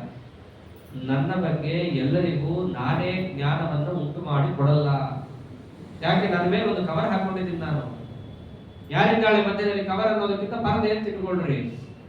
ಏನು ಪರದೆ? ಅದು ದುರ್ಗಾದೇವಿ ಅನ್ನೋ ಒಂದು ಪರದೆ ಇದೆ. ಆ ಪರದೆ ಹಾಕಿರೋದಕ್ಕೆ ಯಾರಿಗೂ ಕೂಡ ನನ್ನ ಸ್ವರೂಪ ಏನು, ನನ್ನ ಸ್ವಭಾವ ಏನು ಅನ್ನೋದು ಗೊತ್ತಾಗ್ತಿಲ್ಲ. ಅವರ ಸಾತ್ವಿಕರೇ ಇರ್ಬೋದು, ರಾಜಸರೇ ಇರ್ಬೋದು, ತಾಮಸರೇ ಇರಬಹುದು, ಸ್ವರೂಪತಃ ಸಾತ್ವಿಕನೇ. ಆದರೆ ಪರಮಾತ್ಮನ ಬಗ್ಗೆ ಯಾವಾಗಲೂ ಯಥಾರ್ಥ ಜ್ಞಾನನೇ ಇರುತ್ತಾ? ಮನೆಯಲ್ಲಿ ಹೆಚ್ಚು ಕಮ್ಮಿ ಆದ್ರೆ ಫಸ್ಟ್ ಫಸ್ಟ್ ಬೈಯೋದೆ, ದೇವ್ರು ಹಿಂಗ್ ಮಾಡ್ಬಾರ್ದಾಗಿತ್ರಿ. ಎಲ್ರ ಬಾಯಿಗೂ ಬರುವಂತ ಶಬ್ದವೇ. ಅಂದ್ರೇನು, ಏನ್ ಮಾಡ್ಬೇಕಿತ್ತು ಅನ್ನೋದು ನನಗ್ ಗೊತ್ತಿತ್ತು, ನಾ ಮಾಡ್ಲಿಲ್ಲ. ಏನ್ ಮಾಡಬಾರ್ದು, ಏನ್ ಮಾಡ್ಬೇಕು ಅನ್ನೋ ಪರಿಜ್ಞಾನ ದೇವ್ರಿಗೆ ಇರ್ಲಿಲ್ಲ. ಹಾಗಾಗಿ ದೇವ್ರು ಇವೆಷ್ಟೆಲ್ಲ ಕೆಲಸ ಮಾಡ್ದ. ಆ ಶಬ್ದ ಕಟ್ಟೆದಾನೆ ಅರ್ಥ, ಮತ್ತಿನ್ನೇನು. ಎಷ್ಟು ರೀ ಬೈದಾಗದು, ಒಂದ ಎರಡ. ಇದು ಸಾತ್ವಿಕರು ಬಾಯಲ್ಲಿ ಶೋಭೆ ಬಂದ್ಬಿಡುತ್ತೀವಲ್ಲ, ಹಂಗಂತ ಹೇಳೋ ಒಂದು ಸಾತ್ವಿಕ ಅಲ್ಲ ಅಂತ ಅಂದ್ಬಿಡೋದ. ಯಾಕೆ ಹೀಗಾಗತ್ತೆ? ಪರಮಾತ್ಮನ ಬಗ್ಗೆ ಯಾಕೆ ಜ್ಞಾನ ತಿರೋಹಿತವಾಗತ್ತೆ ಅಂತಂದ್ರೆ, ಮತ್ತೆ ಒಂದು ಪರದೆ ಇದೆಯಪ್ಪ. ಯಾವುದೊಂದು ಪರದೆ? ಯೋಗಮಾಯ ಸಮಾವೃತ. ಆ ಪರದೆ ಇರೋದಕ್ಕೆ ದೇವರ ಬಗ್ಗೆ ಇವನಿಗೆ ಸರಿಯಾದ ಜ್ಞಾನ ಆಗುತ್ತಿಲ್ಲ. ಆದ್ರೆ ಇಲ್ಲೊಂದು ವಿಶೇಷ ಏನು ಅಂತಂದ್ರೆ, ಕೆಲವರಿಗೆ ಆ ಪರದೆಯನ್ನು ಪರಮಾತ್ಮ ಸರಿಸ್ತಾನೆ, ಇನ್ನು ಕೆಲವರಿಗೆ ಸರಿಸೋದೇ ಇಲ್ಲ. ಯಾಕೆ ಸರಿಸಲ್ಲ ಅಂತಂದ್ರೆ, ಕೆಲವರಿಗೆ ಸರಿಸೋದೇ ಸಾಧನೆ, ಕೆಲವರಿಗೆ ಆ ಪರದೆ ಸರಿಸದೇ ಇರೋದೇ ಸಾಧನೆ. ಯಾಕಂದ್ರೆ ಸ್ವರೂಪ ಆಗಿರುತ್ತೆ. ಇಲ್ಲಿ ಜೀವ ಸ್ವರೂಪ ಜ್ಞಾನ ಆಗಿತ್ತು ಅಂತಂದ್ರೆ, ಆ ಯೋಗ ಮಾಯೆಯನ್ನ ಅಪಸರಣ ಮಾಡಿ ಆ ಜ್ಞಾನವನ್ನ ಅಭಿವ್ಯಕ್ತ ಮಾಡ್ತಾನೆ. ಆ ಜೀವ ಸ್ವರೂಪ ಅಜ್ಞಾನ ಆಗಿತ್ತು ಅಂತಂದ್ರೆ ಪರದೇನೆ ಯಾಕೆ ತೆಗಿಬೇಕು? ಇನ್ನಷ್ಟು ದಪ್ಪ ಕೊಟೇಶನ್ ಅದಕ್ಕೆ ಕೊಟ್ಟು ಆಗಲೇ ಭಾಗ ಹಾಗೆ ಮಾಡಿ ಇಟ್ಬಿಡ್ತಾನೆ ಪರಮಾತ್ಮ. ಆದ್ದರಿಂದ ಮಿಶ್ರರಿದ್ದು ಅಂತಂದ್ರೆ ಅದಕ್ಕೆ ತಕ್ಕಂಗೆ ಸ್ವಲ್ಪ ಕಾಣಬೇಕು, ಸ್ವಲ್ಪ ಕಾಣಬಾರದು, ಹಾಗೆ ಮಾಡಿ ಹಾಗೆ ಅವರನ್ನು ಉಳಿಸ್ಬಿಡ್ತಾನೆ. ಆದ್ದರಿಂದ ಪರಮಾತ್ಮನ ಜ್ಞಾನ ಆಗದೇ ಇರೋದಕ್ಕೆ, ಪರಮಾತ್ಮನ ಅಜ್ಞಾನಕ್ಕೆ ಯಾವ್ದು ಕಾರಣ ಅಂತಂದ್ರೆ, ಆ ಮಹಾನುಭಾವಳಿದ್ದಾಳೆ, ಅವಳೊಬ್ಬಳೇ ಅಲ್ಲ, ದುರ್ಗಾದೇವಿ ಒಬ್ಬಳೇ ಅಲ್ಲ, ಅವಳ ಮೇಲೊಬ್ಬ ಇದ್ದಾನೆ. ಯೋಗಮಾಯ ಸಮಾವೃತ. ಪರಮಾತ್ಮನ ಸ್ವರೂಪ ಸಾಮರ್ಥ್ಯ ಅದೇ ಜೀವರೆಲ್ಲರ ಅಜ್ಞಾನಕ್ಕೂ ಕಾರಣ, ಪ್ರಧಾನವಾಗಿ ಅದು. ನೆಕ್ಸ್ಟ್ ಕಾರಣ ಯಾವುದು ಅಂತ ಬಂದ್ರೆ ದುರ್ಗಾದೇವಿ. ಅವರಿಬ್ಬರಿಂದಾಗಿ ಇವನಿಗೆ ಅಜ್ಞಾನ. ಕೆಲವರಿಗೆ ಅದು ಶಾಶ್ವತವಾಗಿ ಉಳಿದಿರುತ್ತೆ. ಅದಕ್ಕೋಸ್ಕರವಾಗಿ ಅವರು ಪರಮಾತ್ಮನ ಬಗ್ಗೆ ಸದಾ ತಪ್ಪೇ ತಿಳ್ಕೊತಾರೆ. ಮಹಾಭಾರತ ಮತ್ತು ಭಗವದ್ಗೀತಾ ಎರಡನ್ನೂ ಒಟ್ಟೊಟ್ಟಿಗೆ ನೋಡ್ಬೇಕು. ಇಲ್ಲಿ ಹೇಳಿದ್ದಕ್ಕೆಲ್ಲಾ ದೃಷ್ಟಾಂತ ಅಲ್ಲಿ ಸಿಗತ್ತೆ. ಎಷ್ಟು ರೀ ದುರ್ಯೋಧನ ತೋರಿಸಿರೋದು ದೇವರು ಲೀಲೆಗಳು, ಒಂದ ಎರಡ, ಎಷ್ಟು ಸರ್ತಿ ತೋರಿಸಿದ್ರು ಕೂಡ ಒಂದು ಸರ್ತಿನೂ ಪರಮಾತ್ಮನ ಬಗ್ಗೆ ಯಥಾರ್ಥ ಜ್ಞಾನ ಅವನಿಗೆ ಬರಲೇ ಇಲ್ಲ. ಸಾಯ್ಬೇಕಾದ್ರೂ ಹಾಗೆ ಅನ್ಕೊಂಡು ಸತ್ತ. ನಾನು ಧರ್ಮ ಯುದ್ಧ ಮಾಡಿದ್ರೆ, ಕೃಷ್ಣಾದಿಗಳಾದರೂ ಅಧರ್ಮ ಮಾಡಿದ್ರೆ, ಹೀಗನ್ಕೊಂಡೇ ಸತ್ತಿದ್ದವನು. ನಮಗೆ ಹೂ ಬಿಡ್ಲಿ ಬಿತ್ತು. ಯಾಕೆ? ಅವನ ಅರ್ಥಜ್ಞಾನನೇ ಬರಬೇಕು. ಆ ಪರದೆ ತೆಗಿಲೇ ಇಲ್ಲ ದೇವರು ಕಡೆ ತನಕನೂ ಕೂಡ. ಒಂದು ವೇಳೆ ಹೂ ಬಿದ್ದಿರ್ಲಿಲ್ಲ ಅಂದಿದ್ರೆ ಅವನಿಗೇನು ಅನಿಸ್ತಾ ಇತ್ತು? ಓ, ನಾನು ಅಧರ್ಮ ಮಾಡಿದ್ದೇನೇನೋ, ದೇವರು ಧರ್ಮ ಮಾಡಿದ್ದಾನೇನೋ, ಧರ್ಮಸ್ಯ ಪ್ರಭರಚ್ಯುತಃ ಅಂತ ಹೀಗೆ ದೇವರ ಬಗ್ಗೆ ಯಥಾರ್ಥ ಜ್ಞಾನ ಬರುತ್ತಿತ್ತು. ಬರಬಾರ್ದಲ್ಲ. ಅದಕ್ಕೇನ್ ಮಾಡ್ದ? ಹೂ ತಾನೆ ತಗೋ, ಹಾಗೆ ದಬ ದಬ ದಬ ಬಿತ್ತು. ಇವೆಲ್ಲ ಯಾಕೆ ಮಾಡ್ತಾನೆ? ನಾಹಂ ಪ್ರಕಾಶ ಸರ್ವಸ್ಯ ಯೋಗಮಾಯಾ ಸಮಾವೃತಃ. ಆದ್ದರಿಂದ ಎಲ್ಲಾದರೂ ಲೋಕದಲ್ಲಿ ಪರಮಾತ್ಮನ ಜ್ಞಾನ ಯಾರಿಗಾದರೂ ಯಾಕೆ ಆಗುತ್ತಿಲ್ಲ ಅಂತ ಪ್ರಶ್ನೆ ಬಂದ್ರೆ ಇಲ್ಲಿ ಕಾರಣ ಕೊಟ್ಟ. ದುರ್ಗಾದೇವಿ ಇದ್ದಾಳೆ, ಅದ್ರ ಮೇಲೆ ನಾನಿದ್ದೇನೆ, ಅದಕ್ಕೆ ಎಲ್ಲರಿಗೂ ಆಗಲ್ಲ, ಯಾರಿಗಾಗಬೇಕೋ ಅವರಿಗಾಗತ್ತೆ. ಇವಾಗ ಒಂದು ಪ್ರಶ್ನೆ ಬರುತ್ತೆ, ಪರದೆ ತರ ದುರ್ಗಾದೇವಿ ಇದ್ದಾಳಲ್ಲ, ಪರದೆ ಅಂತಂದ್ರೆ ಹೇಗಿರುತ್ತೆ? ಅವ್ರಿಗೆ ಹೇಗೆ ನೀ ಕಾಣಲ್ವೋ, ನಿನಗೂ ಅವ್ರು ಕಾಣಲ್ಲ. ಆದ್ದರಿಂದ ಎರಡೂ ಸಮಾನ ತಾನೆ. ದೃಷ್ಟಾಂತ ಕೊಟ್ಟರೆ ಎರಡೂ ನೋಡ್ಬೇಕು. ಜೀವ ಬ್ರಹ್ಮೈಕ್ಯ ವಾದರಾದ್ರಿದ್ದೇನೆ. ಜೀವ ಬ್ರಹ್ಮೈಕ್ಯ ಅಂತಂದ್ರೆ ಬ್ರಹ್ಮನಿಂದ ಜೀವನಿಗೆ ಹೆಂಗೆ ಐಕ್ಯನೋ, ಜೀವನಿಂದ ಬ್ರಹ್ಮಗೆ ಐಕ್ಯ ಹೇಳ್ಬೇಕಲ್ಲಪ್ಪ. ಹಂಗೆ ಮಧ್ಯದಲ್ಲಿ ಒಂದು ಪರದೆ ಇದೆ. ಅದಕ್ಕೋಸ್ಕರವಾಗಿ ಜೀವನಿಗೆ ಪರಮಾತ್ಮನ ಬಗ್ಗೆ ಯಥಾರ್ಥ ಜ್ಞಾನ ಆಗಲ್ಲ ಅನ್ನೋದೇ. ಆದರೆ ದೇವರಿಗೂ ಕೂಡ ಅವ್ರು ಗೊತ್ತಾಗಬಾರ್ದಲ್ಲ ಜೀವರು ಅಂತ ಪ್ರಶ್ನೆ ಬಂದ್ರೆ ಅದಕ್ಕಂದ ವೇದಾಹಂ ಸಮತೀತಾನಿ ವರ್ತಮಾನಾನಿ ಚ ಅರ್ಜುನ ಭವಿಷ್ಯಾಣಿ ಚ ಭೂತಾನಿ ಮಾಂ ತು ವೇದನ ಕಶ್ಚನ. ಇಲ್ಲಿ ಪರದೆ ಇದೆ ನಿಜಪ್ಪ. ಪರದೆ ಯಾರ ಮೇಲೆ ಪರಿಣಾಮ ಬೀರುತ್ತೆ ಅನ್ನೋದು ಮುಖ್ಯ. ಆ ಪರದೆ ಇದೆಯಲ್ಲ, ಅದು ಯಾರು ಪ್ರಕೃತಿ ಸಂಬಂಧಕ್ಕೆ ಒಳಪಟ್ಟಿದ್ದಾರೋ ಅವರ ಮೇಲೆ ಪರಿಣಾಮ ಬೀರುತ್ತೆ. ನಾನು ಆ ಪ್ರಕೃತಿ ಸಂಬಂಧದಿಂದ ದೂರ ಆಗಿರೋದ್ರಿಂದ ನನ್ನ ಮೇಲೆ ಆ ಪರದೆ ಯಾವ ಪರಿಣಾಮ ಬೀರಲ್ಲ. ಪರಿಣಾಮ ಅಂದ್ರೆ ಏನು? ಅಜ್ಞಾನವನ್ನು ಹುಟ್ಟಿಸೋದು ಅಂತ ಅರ್ಥ. ಪರಿಣಾಮ ನನ್ನ ಮೇಲೆ ಬೀರಲಿಲ್ಲ ಅಂತಂದ್ರೆ ನನಗೆ ಯಾವ ವಿಷಯದ ಕುರಿತಾಗಿಯೂ ಅಜ್ಞಾನ ಅಂಬೋದು ಪರದೆಯಿಂದಾಗಿ ಬರೋದಿಲ್ಲ. ಅದಕ್ಕೇನಂತ ವೇದಾಹಂ, ನಾನೆಲ್ಲ ತಿಳ್ಕೊಂಡಿದ್ದೀನಿ. ಏನ್ ತಿಳ್ಕೊಂಡಿದ್ದೀನಿ? ಸಮತಿ ತಾನಿ, ಏನು ಹಿಂದಿದ್ದಿದೆಯೋ ಭೂತ, ವರ್ತಮಾನಾನಿ ವರ್ತಮಾನ, ಅದರಂತೆ ಭವಿಷ್ಯಾಣಿ ಚ ಭೂತಾನಿ. ಈ ಜೀವರಾಶಿಗಳು ಎಂಥವರೇ ಆಗಿದ್ರು, ಯಾವ ಶರೀರದಲ್ಲಿ ಬಂದ, ಎಲ್ಲಿ ಬಂದ, ಹೇಗೆ ಬರ್ತಾನೆ, ಹೇಗಿದ್ದಾನೆ, ಎಲ್ಲವೂ ನನಗೆ ಗೊತ್ತಿದೆ. ಯಾಕೆ? ನನ್ನ ಮೇಲೆ ಮಾಯೆಯ ಯಾವುದೇ ರೀತಿಯಾದ ಪರಿಣಾಮ ಇಲ್ಲ. ಬೇರೆಯವರಿಗೆ ಯಾಕೆ ಗೊತ್ತಾಗ್ತಿಲ್ಲ ಅಂತಂದ್ರೆ ಹಾಕಿದ್ದಾಳ ಅವ್ರ ಮೇಲೆ ಪರಿಣಾಮ. ಆದ್ದರಿಂದಾಗಿ ನಾನೆಲ್ಲ ತಿಳಿಬಲ್ಲೆ, ಆದ್ರೆ ನನ್ನನ್ನ ಯಾರೂ ಕೂಡ ತಿಳಿದಿಲ್ಲ ಅಂತಂತ. ವೇದಾಹಂಚನ ಕಶ್ಚನ ಮಾಂತು ವೇದನ ಕಶ್ಚನ, ನನಗೆ ಯಾರೂ ತಿಳಿದಿಲ್ಲ. ಇದೇನ್ರಿ ಇದು? ಮೊದಲನೇದೇನೋ ಸರಿ, ನನ್ನನ್ನು ಯಾರೂ ತಿಳಿದಿಲ್ಲ ಅಂದ್ರೆ ಏನರ್ಥ? ಯಾಕೆ ಲಕ್ಷ್ಮೀದೇವಿ ಇದ್ದಾಳೆ, ಬ್ರಹ್ಮದೇವರಿದ್ದಾರೆ, ವಾಯುದೇವರಿದ್ದಾರೆ, ತಿಳ್ಕೊಂಡಿದ್ದಾರಲ್ಲ ಅವರೆಲ್ಲ ದೇವರನ್ನ. ಅದಕ್ಕಂತ ಪರಮಾತ್ಮ ಮಾಂತು ವೇದನ ಕಶ್ಚನ, ನನ್ನನ್ನು ಪೂರ್ಣ ತಿಳಿದಿಲ್ಲ ಅಂತ. ಬ್ರಹ್ಮದೇವರೇ ಅಂತಾರಲ್ಲ, ನಾನು ಎಷ್ಟು ತಿಳ್ಕೊಂಡಿದ್ದೀನಿ ದೇವರನ್ನ ಅಂತಂದ್ರೆ, ಎಷ್ಟು ಕಮ್ಮಿ ಅಂತ ಹೇಳಿದ್ರು ಆ ಕಮ್ಮಿ ಅನ್ನೋ ಶಬ್ದವೇ ಇಲ್ಲ, ಅಷ್ಟು ಕಮ್ಮಿ ತಿಳ್ಕೊಂಡಿದ್ದೀನಿ ನಾನು. ಅಣು ಅಂತಂದ್ರೂ ಅದಕ್ಕೊಂದು ಪರಿಮಾಣ ಅಂತ ಬಂದ್ಬಿಡುತ್ತೆ. ಅದೂ ಅಲ್ಲ, ಪರಮಾತ್ಮ ಅಷ್ಟು ದೊಡ್ಡವನಿದ್ದಾನೆ. ಬ್ರಹ್ಮಾದಿಗಳದ್ದೇ ಹಣೆ ಬಾರ ಅಂದ್ರೆ ನಿಮ್ ತನಕ ಬರೋದಕ್ಕೆ ಮಾತೇ ಬರಲ್ಲ ನಮ್ಗೆಲ್ಲ ಹೇಳ್ಬೇಕಂದ್ರೆ. ಒಂದರ್ಥದಲ್ಲಿ ಅದು ಯಥೋವಾಚೋ ನಿವರ್ತಂತೇನೆ ಅದು. ಆದ್ದರಿಂದ ಪರಮಾತ್ಮ ಅದಕ್ಕೆ ಅಂದ, ನನ್ನನ್ನ ಯಾರೂ ತಿಳಿದಿಲ್ಲಪ್ಪ, ಪರಮಾತ್ಮ ಅಂತ ನಾನು ಎಲ್ಲರನ್ನೂ ತಿಳಿದಿದ್ದೀನಿ. ಇಲ್ಲಿ ಸ್ವಾರಸ್ಯ ಅದೇ ಇರೋದು, ನಾನು ಎಲ್ಲರನ್ನೂ ಪೂರ್ಣವಾಗಿ ತಿಳಿದಿದ್ದೀನಿ, ನನ್ನನ್ನ ಯಾರೂ ಕೂಡ ಪೂರ್ಣವಾಗಿ ತಿಳಿದಿಲ್ಲ. ಅದಕ್ಕೆ ಸ್ವಾರಸ್ಯವಾಗಿ ಏನಂತ, ಭೂತ ಭವಿಷ್ಯ ವರ್ತಮಾನ ಸರ್ವಕಾಲ ದೇಶ ಎಲ್ಲಾ ರೀತಿಯಿಂದಲೂ ಜೀವನನ್ನು ನಾ ತಿಳ್ಕೊಂಡಿದ್ದೀನಿ ಅಂದ್ರೆ ಪೂರ್ಣವಾಗಿ ನಾ ತಿಳ್ಕೊಂಡಿದ್ದೀನಿ. ನನ್ನನ್ನು ಯಾರು ತಿಳ್ಕೊಂಡಿಲ್ಲ ಅಂದ್ರೆ ಹಾಗೆ ತಿಳ್ಕೊಂಡಿಲ್ಲ, ಪೂರ್ಣವಾಗಿ ತಿಳ್ಕೊಂಡಿಲ್ಲ. ಅವರವರ ಯೋಗ್ಯತಾನುಸಾರ ಅವರು ತಿಳ್ಕೊಂಡಿದ್ದಾರೆ ಅಷ್ಟೇ. ಆದ್ದರಿಂದ ಈ ಮಾಯಾ ಪ್ರಭಾವ ನನ್ನ ಮೇಲೆ ಇಲ್ಲ, ಬೇರೆಯವರ ಮೇಲೆ ಅಷ್ಟೇ ಅವೆಲ್ಲ ಅಂತ ಪರಮಾತ್ಮ ಅಂತಾರೆ. ಅಂದ್ರೆ ಒಟ್ಟು ಏನ್ ಕಾರಣ ಅಂತ ಹೇಳಿದಂಗಾಯ್ತು, ನಮ್ಮ ಮೋಹಕ್ಕೆ ಒಂದು ಭಗವಂತ, ಇನ್ನೊಂದು ದುರ್ಗಾದೇವಿ. ಇವು ಎರಡಲ್ಲ, ಇವೆರಡು ಪ್ರಧಾನ ಇದೆ, ಇನ್ನೊಂದು ಅಪ್ರಧಾನವಾಗಿ ಇನ್ನೊಂದು ಕಾರಣವೂ ಇದೆ ಅಂತಂತಾನೆ ಪರಮಾತ್ಮ. ಯಾವುದದು? ಇಚ್ಛಾದ್ವೇಷ ಸಮುತ್ಥೇನ ದ್ವಂದ್ವಮೋಹೇನ ಭಾರತ ಸರ್ವಭೂತಾನಿ ಸಮ್ಮೋಹಂ ಸರ್ಗೇಯಾಂತಿ ಪರಂತಪ. ಬಹಳ ಸ್ವಾರಸ್ಯವಾಗಿರೋ ಶ್ಲೋಕ. ಆಚಾರ್ಯರು ಇದಕ್ಕೆ ಬಹಳಷ್ಟು ವ್ಯಾಖ್ಯಾನ ಮಾಡ್ತಾರೆ. ಭಾಗವತದಲ್ಲಿ ನಾವೆಲ್ಲ ಕೇಳ್ತೀವಿ, ಮೋಹ, ಮಹಾಮೋಹ, ತಾಮಿಸ್ರ, ತಾಮಿಸ್ರ ಇವೆಲ್ಲ ಕೇಳ್ತೀವಲ್ಲ, ಅದಕ್ಕೆಲ್ಲ ಒಂದೊಂದೇ ಅರ್ಥ ಬೇರೆ ಬೇರೆ ಇದೆ ವಾಸ್ತವದಲ್ಲಿ. ಮೋಹ ಅಂದ್ರೆ ಏನು, ಸಮೋಹ, ಮಹಾಮೋಹ. ಸಮೋಹ ಅಂದ್ರೆ ಮಹಾಮೋಹ ಅಂದ್ರೆ ಒಂದೇ. ತಾಮಿಸ್ರ, ತಾಮಿಸ್ರ ಇವಕ್ಕೆಲ್ಲ ತುಂಬಾ ಅರ್ಥಗಳಿದೆ. ಮಿಥ್ಯಾಜ್ಞಾನ, ಮಿಥ್ಯಾಜ್ಞಾನದ ಮೇಲೆ ಇಷ್ಟ, ಅದಾದ ಮೇಲೆ ಮಿಥ್ಯಾಜ್ಞಾನವನ್ನ ಯಾರು ಹೊಂದಿರ್ತಾರೋ, ಮಿಥ್ಯಾಜ್ಞಾನವನ್ನ ಯಾರು ಹೊಂದಿರಲ್ಲ, ಅದನ್ನ ಯಾರು ತಪ್ಪು ಅಂತಾರೋ ಅವ್ರ ಮೇಲೆ ಕ್ರೋಧ. ಲೋಕದಲ್ಲಿ ಇದೆಯಲ್ಲ ಎಷ್ಟೋ ಜನರು ಸರಿಯಾಗಿರೋದು ಹೇಳಿದ್ರು ಆಗೋದೇ ಇಲ್ಲ ಅವರು ಕಂಡ್ರೆ. ಇವೆಲ್ಲ ತಾಮಿಸ್ರ, ತಾಮಿಸ್ರ ಇವೆಲ್ಲ ಕನಸ್ಕೊಳ್ಳುತ್ತವೆಲ್ಲ. ಇದನ್ನೆಲ್ಲ ನಿರ್ಣಯ ಮಾಡಿಕೊಡ್ತಾರೆ ಆಚಾರ್ಯರು ನಮಗೆ. ಇದನ್ನ ಬ್ರಹ್ಮದೇವರೇ ಸೃಷ್ಟಿ ಮಾಡಿದ್ದು. ಅವಿದ್ಯಾ ಪಾಂಚಪರ್ವಣಿ, ಮೊದಲು ಅದನ್ನೇ ಸೃಷ್ಟಿ ಮಾಡಿ ಆಮೇಲೆ ಸರ್ಕಾರಿಗಳನ್ನು ತಂದದ್ದು. ನಾವು ಭಾಗವತವನ್ನು ಸರಿಯಾಗಿ ಕೇಳಬೇಕು. ಅದಕ್ಕೆ ಈ ಭಗವದ್ಗೀತಾ ಅನ್ನೋದು ಹೇಗಿದೆ ಅಂತಂದ್ರೆ, ಎಲ್ಲವನ್ನ ಸಂಗ್ರಹಿಸಿ ಒಂದು ಶಬ್ದದಿಂದ ಆಡಿರುತ್ತೆ. ಭಾಗವತ ಅನ್ನೋದು ಯದ್ಯಪಿ ಅದೇ ನಿಗಮಕಲ್ಪದರೋ ದಲಿತ ಫಲವೇ ಆಗಿದ್ರು, ಭಗವದ್ಗೀತೆ ಅದೆಲ್ಲದರ ಸಾರ, ಒಂದು ರೀತಿಯಲ್ಲಿ ಸರ್ವಶಾಸ್ತ್ರ ಸಾರ ಇದೆ. ಅದಕ್ಕೆ ಇದು ಒಂದೊಂದು ಶಬ್ದ ಬಂದಾಗಲೂ ನಮಗೆ ಆ ಪ್ರಶ್ನೆಗಳು ಹುಟ್ಟುತ್ತೆ, ಹುಟ್ಟಬೇಕು ಕೂಡ.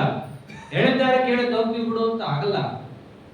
ಏನದು ಮೋಹ ಅಂದ್ರೇನು? ಸಮೋಹ. ದೇವರಲ್ಲಿ ಸಮೋಹ ಶಬ್ದ ಪ್ರಯೋಗ ಮಾಡ್ತಾ ಇದ್ದಾನೆ.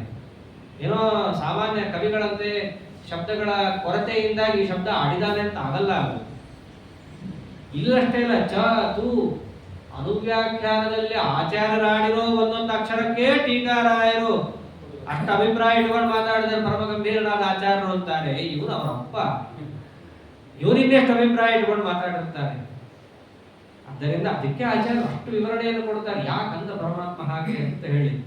ಆದ್ದರಿಂದ ಇಲ್ಲೇನಂತ ಇದ್ದಾರೆ, ಇನ್ನೊಂದು ಏನು ಕಾರಣ ಗೊತ್ತೇನು ನಮ್ಮ ಮೋಹಕ್ಕೆ? ಮೊದಲನೇ ದ್ವಂದ್ವ ಮೋಹದಿಂದಾಗಿ ಪರಮಾತ್ಮನ ಕುರಿತಾದ ಮೋಹ ಬರುತ್ತೆ, ಮಿಥ್ಯಾಜ್ಞಾನ ಬರುತ್ತೆ. ದ್ವಂದ್ವ ಮೋಹ ಅಂತಂದ್ರೆ ಏನು? ಸುಖ ದುಃಖಗಳು ಇವುಗಳಲ್ಲಿರುವ ಮೋಹ. ಮೇಲ್ನೋಟಕ್ಕೆ ಇಷ್ಟೇ ಅರ್ಥ ತಾನೆ, ಆದ್ರೆ ಅದರ ಅರ್ಥ ಬೇರೆ ಇದೆ. ಅಷ್ಟೇ ಅಲ್ಲ, ಇನ್ನ ಸ್ವಲ್ಪ ಆಳವಾಗಿ ಹೋಗಬೇಕಾಗತ್ತೆ. ದ್ವಂದ್ವ ಮೋಹ ಅಂತಂದ್ರೆ ಸುಖ ದುಃಖಗಳು ಕೂಡ ವೈಷಯಿಕವಾದದ್ದೇನಿದೆ ಅದು ಹೇಯ ಅಂತ ಗೊತ್ತಿದ್ದರೂ ಸುಖ ನನಗೆ ಪ್ರಿಯ, ದುಃಖ ನನಗೆ ಅಪ್ರಿಯ ಅನ್ನುವಂತಹ ಮೋಹ ಇದೆಯಲ್ಲ, ಅದರಿಂದಾಗಿ ಪರಮಾತ್ಮನಿಗೆ ಸಂಬಂಧಪಟ್ಟಂತಹ ಮೋಹ ಬರುತ್ತೆ. ಇದು ಮೇಲ್ನೋಟಕ್ಕೆ ನಮ್ಮ ತಲೆಗೆ ಹೋಗಲ್ಲ. ಇದು ಒಳ್ಳೆ ಕಾರ್ಯಕಾರಣ ಭಾವ ಕೊಡ್ತಾನೆ ದೇವರು. ಲಕ್ಷ್ಮೀದೇವಿ ಅಂದ್ರೆ ದುರ್ಗಾದೇವಿ, ಪರಮಾತ್ಮ ಇಬ್ಬರು ಅನಾದ್ಯನಂತವಾಗಿ ಅವರು ನಮ್ಮ ಅಜ್ಞಾನಕ್ಕೆ ಕಾರಣರಾಗಿದ್ದರು. ಸರ್ಗೆ ಯಾಂತಿ, ಸರ್ಗೆ ಸೃಷ್ಟಿ ಆರಂಭದಿಂದಲೂ ಕೂಡ ನಮಗೆ ಈ ಪರಮಾತ್ಮನಿಗೆ ಸಂಬಂಧಪಟ್ಟಂತಹ ಮೋಹ ಇದೆಯಲ್ಲ. ಯಾಕಿದೆ ಗೊತ್ತೇನು? ಶರೀರ ಬಂತು ಅಂತಂದ್ರೆ ಅವನಿಗೆ ಇದು ಬೇಕು ಇದು ಬೇಡ ಅನ್ನೋದು ಪ್ರಾರಂಭ ಆಗುತ್ತೆ. ಶರೀರ ಇದ್ದಾಗ ತಾನೆ ಅದೆಲ್ಲ. ಅದಕ್ಕೆ ದೇವರ ಸರ್ಗೆ ಯಾಂತಿ, ಸರ್ಗೆ ಸೃಷ್ಟಿ ಪ್ರಾರಂಭದಿಂದಲೂ ಕೂಡ ಫಸ್ಟ್ ಏನ್ ಬರುತ್ತೆ? ಇಚ್ಛಾದ್ವೇಷ. ಇಚ್ಛಾದ್ವೇಷ ಬಂತು ಅಂತಂದ್ರೆ ಯಾವುದು ಪ್ರಾರಂಭ? ದ್ವಂದ್ವ ಮೋಹ. ದ್ವಂದ್ವ ಮೋಹ ಅಂತಂದ್ರೆ ಸುಖ ದುಃಖಗಳು ಸಮಾನ ಅಂತ ಗೊತ್ತು. ಇವರಿಗೆ ಯಾರಿಗೆ ಗೊತ್ತಿಲ್ಲ ರೀ ಉಪನ್ಯಾಸ ಕೇಳೋದವ್ರಿಗೆ. ಸುಖ ದುಃಖ ವೈಷಯಿಕವಾದದ್ದು ಎರಡೂ ಕೂಡ ನಶ್ವರ ಹೋಗುತ್ತೆ ಅಂತ ಗೊತ್ತಿದ್ದರೂ ಸುಖ ನನಗೆ ಬೇಕು ಅಂತಂತಾರೆ. ಯಾಕಂತ ಇಚ್ಛೆ. ಇದರಿಂದಾಗಿ ನನಗೆ ಸುಖ ಆಗುತ್ತೆ ಅಂತನ್ನುವ ಅನ್ಯಥಾ ಜ್ಞಾನ. ಈ ಎಲ್ಲಾ ರೀತಿಯಾದಂತಹ ಅಂಶಗಳಿಂದಾಗಿ ಏನು ದ್ವಂದ್ವ ಮೋಹ ಇರುತ್ತೆ. ಅದರಿಂದಾಗಿ ಯಾರನ್ನು ಮರಿತಾನೆ? ಸುಖ ಬರೋದು ಈ ಪದಾರ್ಥದಿಂದ ಅಂತ ತಿಳ್ಕೊಂಡು ಆ ಪದಾರ್ಥದಲ್ಲಿ ಮನಸ್ಸು ಹಾಕಿ ನಿಜವಾಗಿ ಸುಖ ಕೊಡೋದು ಭಗವಂತ ಅನ್ನೋ ಅಂಶವನ್ನ ಮರಿತಾನೆ. ಅಂದ್ರೆ ದೇವರನ್ನೇ ಹೇಗೆ ಮರಿತಾನೆ ಅಂತ ತೋರಿಸ್ತಾ ಇರೋದು. ಭಗವಂತನನ್ನ ಮರೆಯೋದಕ್ಕೆ ಏನೇನ್ ಕಾರಣ? ದೇವರು ಲಕ್ಷ್ಮೀದೇವಿ ಅಂದ್ಬಿಟ್ರೆ ಎಲ್ಲರೂ ಕೂಡ ಏನ್ ಮಾಡ್ಬಿಡ್ತಾರೆ? ಅವನು ಬಿಡಮ್ಮ ನಮ್ಮ ಕೈ ಇಲ್ಲ ಎರಡು ಅಂತ ಹೇಳಿ ಮರೆಯೋದನ್ನೇ ಅಭ್ಯಾಸ ಮಾಡ್ಕೊಂಡ್ಬಿಡ್ತಾರೆ. ಅದಕ್ಕೆ ದೇವರು ಇನ್ನೊಂದು ಏನ್ ತೋರಿಸ್ದ? ಲೋಕದಲ್ಲಿ ನಿಮ್ಮ ಅನುಭವಕ್ಕೂ ಬರುವಂತೆ ದೇವರನ್ನು ನೀವು ಹೇಗೆ ಮರಿತಾ ಇದ್ದೀರಿ ಅನ್ನೋದನ್ನು ತೋರಿಸ್ತಾರೆ. ಬಟ್ 3 ಕಾರಣ ಕೊಟ್ಟಂಗಾಯ್ತು. ಅದ್ರ ಒಂದು ದೇವರು ಲಕ್ಷ್ಮೀದೇವಿ ಎಂದು ಸರಿನೇ ಸರಿ. ಇನ್ನೊಂದು ಸೃಷ್ಟಿ ಆದಾಗಿಂದ ನಿಮ್ಗೆ ಈ ಅಜ್ಞಾನ ಇದೆ ಅಂದ್ಬಿಟ್ಟ ಪರಮಾತ್ಮ. ಇದ್ಯಾವ ಸಮಸ್ಯೆ ಆಯ್ತು ಹಿಂಗೆ ಹೇಳ್ಬಿಟ್ರೆ. ಸೃಷ್ಟಿ ಆದಾಗಿಂದ ಅಜ್ಞಾನ ಇದೆ ಅಂದ್ಬಿಟ್ರೆ ಸೃಷ್ಟಿ ಯಾರಾಗ್ತಾರ್ರಿ? ಜೀವರಾಶಿಗಳೇ ಆಗೋದು, ಮತ್ತಿನ್ಯಾರಾಗಕ್ಕೆ ಸಾಧ್ಯ? ಸೃಷ್ಟಿ ಯಾರ್ಯಾರಾಗ್ತಾರೋ ಎಲ್ರಿಗೂ ಅಜ್ಞಾನನೇ. ಅಜ್ಞಾನ ಎಲ್ರಿಗೂ ಇದೆ ಅಂತಂದ್ರೆ ಮೋಕ್ಷ ಮಾರ್ಗ ಯಾರಿಗೂ ಗೊತ್ತೇ ಆಗಬಾರದು. ಅದಕ್ಕೆ ರಾಯರಂತ ನುತ್ತೋ ಮುಕ್ತ ಮಾರ್ಗ ಅಂತಂದ್ರು. ಮೋಕ್ಷ ಮಾರ್ಗವೇ ಇಲ್ಲ ಅಂತ ಆಗ್ಬಿಡುತ್ತೆ. ಯಾಕೆ? ಎಲ್ರಿಗೂ ಅಜ್ಞಾನ ಇದೆಯಲ್ಲ. ಎಲ್ರಿಗೂ ಅಜ್ಞಾನ ಇದೆ. ಎಲ್ರೂ ಕೂಡ ಮತ್ತೆ ಇಲ್ಲೇ ದ್ವಂದ್ವ ಮೋಹದಲ್ಲಿ ಒದ್ದಾಡ್ತಿರೋರೆ. ಮತ್ತು ಮೋಕ್ಷ ಮಾರ್ಗ ಯಾವುದು? ಮೋಕ್ಷ ಮಾರ್ಗವನ್ನು ತಿಳಿಸ್ಕೊಡೋರು ಯಾರು? ಸರಿ ತಪ್ಪುಗಳನ್ನು ಹೇಳೋರು ಯಾರು? ಮತ್ತೆ ಎಲ್ರಿಗೂ ಅಜ್ಞಾನ ಇದ್ದ ಮೇಲೆ ಅದಕ್ಕೆ ಅಂದ ಪರಮಾತ್ಮ, ಇಲ್ಲ ಅಂಥವ್ರನ್ನ ಇಟ್ಟಿದ್ದೀನಿ ಅಂತಂದ. ಈಗ ನಮಗೆ ಪರಮಾತ್ಮನ ಸೃಷ್ಟಿ ಸ್ಥಿತ್ಯಾದಿಗಳ ಒಂದು ಹಾರ್ದ ಗೊತ್ತಾಗುತ್ತೆ. ಬ್ರಹ್ಮದೇವರನ್ನ ಮುಕ್ತರನ್ನಾಗಿ ಮಾಡಿ ಆ ಪೋಸ್ಟ್ಗೆ ಇನ್ನೊಬ್ಬರನ್ನು ಯಾಕೆ ತರ್ತಾನೆ ಅಂತ ಎಲ್ರಿಗೂ ಇರುತ್ತಲ್ಲ. ಯಾಕೆ ತರ್ತಾನೆ ಅಂತಂದ್ರೆ ಇಂಥವರಿಗೆ ಯೇಷಾಂ ತ್ವಂತಗತಂ ಪಾಪಂ ಜನಾನಾಂ ಪುಣ್ಯ ಕರ್ಮಣಾಂ ತೇ ದ್ವಂದ್ವ ಮೋಹ ನಿರ್ಮುಕ್ತಾಃ ಭಜಂತೆ ಮಾಂ ದೃಢವ್ರತಾಃ. ಒಬ್ಬರನ್ನ ಮುಕ್ತರನ್ನಾಗಿ ಮಾಡಿ ಇನ್ನೊಬ್ಬರನ್ನ ಆ ಒಂದು ಪದವಿಗೆ ತರೋದ್ರ ಹಿನ್ನೆಲೆ ಏನು ಗೊತ್ತೇನು? ಅವರಿಗೆ ಅಜ್ಞಾನದ ಸಂಬಂಧ ಇಲ್ಲ. ಯೇಷಾಂತ್ವಂತಗತಂ ಪಾಪಂ, ಯಾರ ಪಾಪವು ಸಂಪೂರ್ಣವಾಗಿ ನಷ್ಟವಾಗಿ ಹೋಗಿದೆಯೋ, ಪಾಪವೇ ಯಾರಲ್ಲಿ ಇಲ್ಲವೋ, ಮತ್ತೆ ಜನಾನಾಂ ಪುಣ್ಯ ಕರ್ಮಣಾಂ, ಮಾಡೋದೆಲ್ಲ ಕೇವಲ ಪುಣ್ಯ ಕರ್ಮನೇ. ಮುಖ್ಯ ಪ್ರಾಣದೇವರಾಗಲಿ ಬ್ರಹ್ಮದೇವರಾಗಲಿ ಯಾವುದೇ ರೀತಿಯಾದ ಪಾಪ ಕರ್ಮವನ್ನು ಮಾಡಲ್ಲ. ಅವರು ಹೇಗಿದ್ದಾರೆ? ತೇ ದ್ವಂದ್ವ ಮೋಹ ನಿರ್ಮುಕ್ತಾಃ. ಇದು ಸ್ವಾರಸ್ಯ. ಅವರಿಗೆ ಈ ದ್ವಂದ್ವ ಮೋಹ ಇಲ್ಲ. ಅಂದ್ರೆ ಪರಮಾತ್ಮನ ಮರವಿಗೆ ದ್ವಂದ್ವ ಮೋಹ ಕಾರಣ ಅಂತ ಪರಮಾತ್ಮ ಅಂದಿದ್ದ ಹಿಂದೆ. ಅವರಿಗೆ ಆ ದ್ವಂದ್ವ ಮೋಹ ಇಲ್ಲ. ಯಾರಿಗಿಲ್ಲ? ಯಾರಿಗೆ ಪಾಪ ಎಲ್ಲ ಪೂರ್ಣ ನಾಷ್ಟವಾಗಿ ಹೋಗಿದೆಯೋ, ಯಾರಿಗೆ ಪುಣ್ಯಕರ್ಮ ಮಾತ್ರ ಉಳಿದಿದೆಯೋ ಅಂಥವರಿಗೆ ದ್ವಂದ್ವ ಮೋಹ ಇಲ್ಲ. ಯಾರವರು? ಅವರೇ ಬ್ರಹ್ಮದೇವರು, ಮುಖ್ಯ ಪ್ರಾಣದೇವರು, ಇವರೇ. ಆದ್ದರಿಂದ ಭಜಂತೆ ಮಾಂ ದೃಢವ್ರತಾಃ, ಅವರು ನನ್ನನ್ನ ದೃಢವ್ರತಾಃ, ಮುಖ್ಯ ಪ್ರಾಣದೇವರು ಅಂದರೆ ಪರಮಾತ್ಮನನ್ನ ದೃಢವ್ರತರಾಗಿ ಸೇವೆ ಮಾಡಿದವರು ಅಂತ ನಾವು ಕಥೆಯಲ್ಲಿ ಕೇಳೋದು. ಮಿಕ್ಕವರೆಲ್ಲರೂ ಕೂಡ ಅಲ್ಪ ಸ್ವಲ್ಪ ಹಂಗೆ ಹಿಂಗೆ ತಲೆ ಹೋಗಿದ್ದಿದೆ. ಆದರೆ ಶುದ್ಧೇ ಭಾಗವತೆ ಧರ್ಮೇ ಜನತೋಯ ಕೃಪೋದ. ಆದ್ದರಿಂದ ಅವರೊಬ್ಬರು ಆಗಿದ್ದಾರೆ. ಅದಕ್ಕೆ ಯಾರ ಪಾದವನ್ನು ಹಿಡಿರಿ ನೀವು? ಅಂಥವ್ರ ಪಾದವನ್ನು ಹಿಡಿರಿ. ಅಂಥವ್ರನ್ನ ನಾನೇ ಬೇಕಂತ ಉಳಿಸಿದ್ದೀನಿ. ಅಂಥವ್ರಿಗೆ ಅಜ್ಞಾನದ ಸಂಬಂಧ ಇಲ್ಲ. ಆದ್ದರಿಂದ ಯಾರ್ಯಾರು ಸೃಷ್ಟಿಗೆ ಬಂದಿದ್ದಾರೋ ಎಲ್ಲರಿಗೂ ಕೂಡ ದ್ವಂದ್ವಮೋಹ ಇದೆ ಅನ್ನೋದ್ರ ಅಭಿಪ್ರಾಯದಿಂದ ಎಲ್ಲರೂ ಅಜ್ಞಾನಿಗಳೇ ಅಂತ ಹೇಳಿ ನಮಗೆ ಮೋಕ್ಷ ಮಾರ್ಗವನ್ನು ಉಪದೇಶ ಮಾಡೋರು ಯಾರು ಅನ್ನೋ ಪ್ರಶ್ನೆ ಬಂದ್ರೆ ಯಾರೂ ಇಲ್ಲ ಅಂತ ಕೊರಗಬೇಡ್ರಿ, ಒಬ್ಬರನ್ನ ಇಟ್ಟಿದ್ದೀನಿ. ಅಂತ ಮಹಾನುಭಾವರು ಇರ್ತಾರೆ, ಅಂತ ಮಹಾನುಭಾವರ ಪಾದವನ್ನು ಹಿಡಿದು ಅವರನ್ನು ಅನುಸರಣೆ ಮಾಡ್ಕೊಂಡು ಹೋಗ್ರಿ. ನಿಮಗೂ ಆ ಮಾರ್ಗದಿಂದ ಸನ್ಮೋಕ್ಷ ಪ್ರಾಪ್ತಿ ಎಂಬುದು ಆಗತ್ತೆ. ಆದ್ದರಿಂದ ಲುಪ್ತವೇ ಆಗೋಗಿದೆ ಅಂತ ಪ್ರಶ್ನೆ ಮಾಡಬೇಡ ಅಂತವ್ರು ಇದ್ದಾರೆ. ಎಷ್ಟು ಆ ಪರಮಾತ್ಮ ತಿಳಿಸ್ತಾ ಇದ್ದಾನೆ. ಅಪರೋಕ್ಷ ಜ್ಞಾನಿಗಳೇ ಹೀಗಿದ್ರೆ ಇನ್ನು ಅವರ ಮೇಲಿರುವಂಥವ್ರು ಯಾರು? ಅಪರೋಕ್ಷ ಜ್ಞಾನಿಗಳ ಚಕ್ರವರ್ತಿ ಬ್ರಹ್ಮದೇವರಾಗಲಿ ವಾಯುದೇವರಾಗಲಿ ಹಾಕಿದ್ದಾರೆ. ಆದ್ದರಿಂದ ಇಲ್ಲೂ ಸ್ವಾರಸ್ಯ ಏನು ಅಂತಂದ್ರೆ ದ್ವಂದ್ವಮೋಹ ನಿರ್ಮುಕ್ತ ಅಷ್ಟೇ ಹೇಳೋದು. ಪರಮಾತ್ಮನ ಅಜ್ಞಾನ ಕಾರಣ 3: ದೇವರು, ದುರ್ಗಾ, ದ್ವಂದ್ವಮೋಹ. ಅವರು ದ್ವಂದ್ವಮೋಹದಿಂದ ದೂರ ಆಗಿರ್ತಾರೆ ಹೊರತು ಇಬ್ರು ಅವ್ರನ್ನ ಹಿಡಿದುಕೊಂಡೇ ಇರ್ತಾರೆ ಅಂತಂದ್ರು. ಲಕ್ಷ್ಮೀದೇವಿ, ದುರ್ಗಾದೇವಿ ಅಧೀನದಲ್ಲೇ ಅವ್ರು ಬಿದ್ದಿರ್ಬೇಕು ಯಾವಾಗಲೂ ಕೂಡ. ಆದ್ರೆ ಪರಿಣಾಮ ಹೆಚ್ಚು ಮಾಡ್ತಿರಲ್ಲ ಅಷ್ಟೇ ವ್ಯತ್ಯಾಸ. ಬಿಟ್ರೆ ಅವರ ಅಧೀನದಲ್ಲಿ ಅವರು ಯಾವಾಗಲೂ ಇರೋರೇ. ಅದಕ್ಕೆ ಮುಖ್ಯ ಪ್ರಾಣದೇವರು ಸದಾ ಇಬ್ಬರ ಅಧೀನದಲ್ಲಿ ಮಾತ್ರ, ಯಾರು ರಮಾನಾರಾಯಣರ ಅಧೀನದಲ್ಲಿ ಮಾತ್ರ ಅವರಿರೋರು. ಆದ್ದರಿಂದ ಹೀಗೆ ಆ ಪರಮಾತ್ಮನ ಒಂದು ಮಾಯಾ ದಾಟುವ ಕ್ರಮ ಹೇಗೆ ಅನ್ನೋದನ್ನೆಲ್ಲ ನಿರೂಪಣೆ ಮಾಡಿ ಕಡೆಗೆ ಅದನ್ನೇ ಅನುಶಾಸನ ಮಾಡ್ತಾ ಇದ್ದಾನೆ. ಜರಾಮರಣ ಮೋಕ್ಷಾಯ ಮಮಾಶ್ರಿತ್ಯ ಯತಂತಿಯೇ ತೇ ಬ್ರಹ್ಮತದ್ವಿದು ಕೃತ್ಸ್ನಂ ಅಧ್ಯಾತ್ಮಂ ಕರ್ಮ ಚಾಖಿಲಂ. ಇನ್ನು ಮುಂದೆ ಪರಮಾತ್ಮ ಅಂತಾರೆ, ಯಾರು ಮೋಕ್ಷಕ್ಕೋಸ್ಕರ, ಮೋಕ್ಷ ಅಂದ್ರೆ ಯಾವುದರಿಂದ ಮೋಕ್ಷ? ಜರಾಮರಣ ಅನ್ನುವ ಒಂದು ಇದೆಯಲ್ಲ ಚಕ್ರ, ಆ ಚಕ್ರದಿಂದ ಮೋಕ್ಷ, ಸಂಸಾರದಿಂದ ಮೋಕ್ಷಕ್ಕೋಸ್ಕರವಾಗಿ ಯಾರು ನನ್ನನ್ನೇ ಆಶ್ರಯಿಸಿ ಪ್ರಧಾನವಾಗಿ ಯತಂತಿ, ಈ ಕರ್ಮ ಮಾರ್ಗದಲ್ಲಿ ಪ್ರವೃತ್ತಿ ಅಥವಾ ಧ್ಯಾನ ಮಾರ್ಗದಲ್ಲಿ ಮೋಕ್ಷ ಮಾರ್ಗದಲ್ಲಿ ಪ್ರವೃತ್ತಿಯನ್ನು ಮಾಡಲಿಕ್ಕೆ ಪ್ರಯತ್ನ ಪಡ್ತಾರೋ, ತೇ ಬ್ರಹ್ಮ ತತ್ವಿದುಹು, ತೇ ಅವರು ತತ್ ಬ್ರಹ್ಮವಿದು, ಆ ಬ್ರಹ್ಮನನ್ನು ತಿಳ್ಕೊತಾರೆ, ಅವರು ಬ್ರಹ್ಮಜ್ಞಾನಿಗಳಾಗ್ತಾರೆ. ಅಷ್ಟೇ ಅಲ್ಲ, ಅವರು ಕೃತ್ಸ್ನಂ ಅಧ್ಯಾತ್ಮಂ ವಿದುಹು, ಅವರು ಎಲ್ಲ ಅಧ್ಯಾತ್ಮವನ್ನು ತಿಳ್ಕೊತಾರೆ. ಅಷ್ಟೇ ಅಲ್ಲ, ಅಖಿಲಂ ಕರ್ಮ ವಿದುಹು, ಎಲ್ಲಾ ಕರ್ಮವನ್ನು ಅವರು ತಿಳ್ಕೊತಾರೆ. ಅಂದ್ರೆ ಏನ್ ಹೇಳ್ತಾರೆ? ಮೋಕ್ಷಕ್ಕೋಸ್ಕರ ಯಾರು ನನ್ನನ್ನು ಆಶ್ರಯ ಮಾಡ್ತಾರೋ ಅವ್ರಿಗೆ ಗೊತ್ತಾಗುತ್ತೆ. ಅದ್ರ ತಾತ್ಪರ್ಯ ಇಲ್ಲಿ ಮೋಕ್ಷಕ್ಕೋಸ್ಕರ ದೇವರ ಸೇವೆ ಮಾಡಬೇಕು ಅನ್ನೋದಲ್ಲ.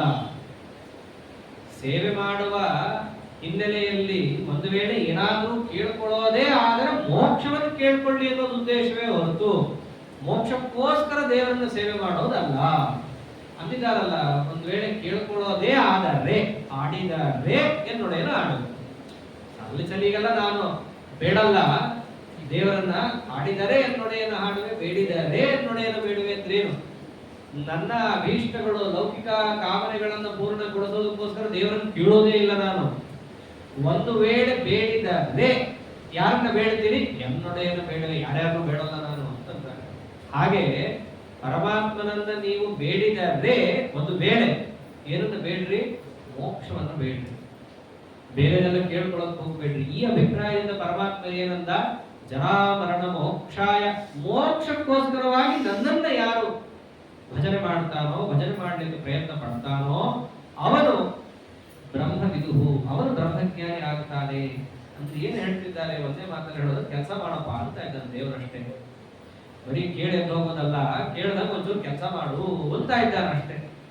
ಹಂಗ ಮಾಡಿದಾಗ ತೇ ಬ್ರಹ್ಮ ತತ್ವಿದುಹು, ಅವರು ಬ್ರಹ್ಮಜ್ಞಾನಿಗಳಾಗ್ತಾರೆ, ಅವರು ಅಧ್ಯಾತ್ಮ ಜ್ಞಾನಿಗಳಾಗ್ತಾರೆ, ಅವರು ಎಲ್ಲಾ ಕರ್ಮವನ್ನು ತಿಳಿದವರು ಆಗ್ತಾರೆ. ಈಗ ಇದನ್ನು ಕೇಳಿಬಿಟ್ರೆ ಅವರು ಆ ಬ್ರಹ್ಮನನ್ನು ತಿಳಿದವರಾಗ್ತಾರೆ. ಎಂತ ದೊಡ್ಡ ಪರಮಾತ್ಮ ಅದು! ನೀ ಬ್ರಹ್ಮ ಅಲ್ವಾ? ಇಷ್ಟೊತ್ತ ಕೃಷ್ಣನೇ ಬ್ರಹ್ಮ ಹತ್ಕೊಂಡು ನಾವು ಕೂತ್ಕೊಂಡಿದ್ವಿ.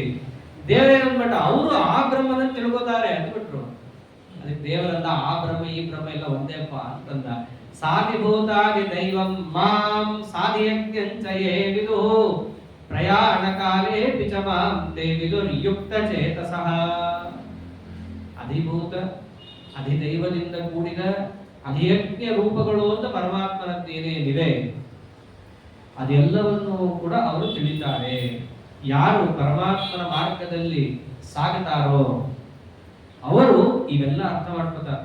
ಅಧಿಭೂತ, ಅಧಿದೈವ, ಅಧಿಯಜ್ಞ ಎಲ್ಲಾ ರೂಪಗಳಿಂದ ಕೂಡಿದ ಪರಮಾತ್ಮನನ್ನ ಸರಿಯಾಗಿ ಅವರು ತಿಳ್ಕೋತಾರೆ.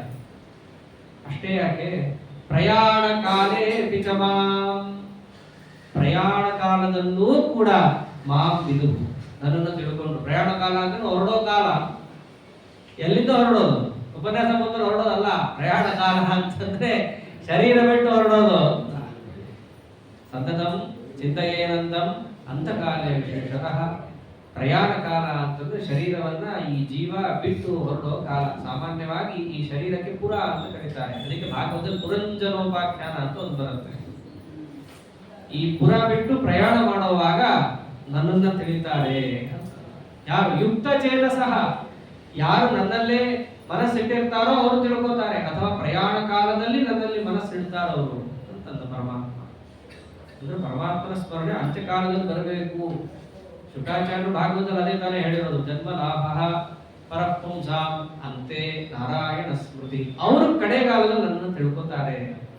ಹೀಗೆ ಯಾರು ಅಂತ್ಯಕಾಲದಲ್ಲೂ ನನ್ನನ್ನು ಚಿಂತನೆ ಮಾಡಬಲ್ಲರೋ ಅವರು ಯುಕ್ತ ಚೇತಸಃ. ಯುಕ್ತ ಚೇತಸಃ ಅಂತಂದ್ರೆ ಹಿಂದೆ ತಿಳಿಸಿದಂತೆ ಮಯ್ಯಾಸಕ್ತ ಮನಃಪಾರ್ಥ ಅಂತ ಒಂದು ಪ್ರಾರಂಭ ಮಾಡಿದ್ದ ಇದೇ ಅಧ್ಯಾಯವನ್ನ. ಯುಕ್ತ ಚೇತಸಃ ಅಂತಂದ್ರೆ ಅವರು ಸಮಾಧಿ ಯೋಗವನ್ನ ಹೊಂದಬಲ್ಲರು.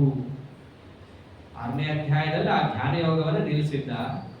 ಆ ಧ್ಯಾನ ಯೋಗವನ್ನು ಮಾಡಬೇಕಾದ್ರೆ ಭಕ್ತಿಯಿಂದ ಮಾಡಬೇಕು ಅಂತನ್ನುವ ದೃಷ್ಟಿಯಿಂದ ಭಕ್ತಿಯನ್ನು ಒಂದು ಅಂಶವಾದ ಮಹಾತ್ಮ್ಯವನ್ನು ಹೇಳಲಿಕ್ಕೆ ಹೊರಟ. ಆ ಮಹಾತ್ಮ್ಯವನ್ನು ತಿಳಿಸಬೇಕಾದ್ರೆ ಅದು ಸಾಮಾನ್ಯ ವಿಶೇಷ ಅನ್ನುವ ಒಂದು ವ್ಯತ್ಯಾಸ ಬಂದಿರೋದ್ರಿಂದ ಅದನ್ನೂ ತಿಳಿಸಿಕೊಟ್ಟ.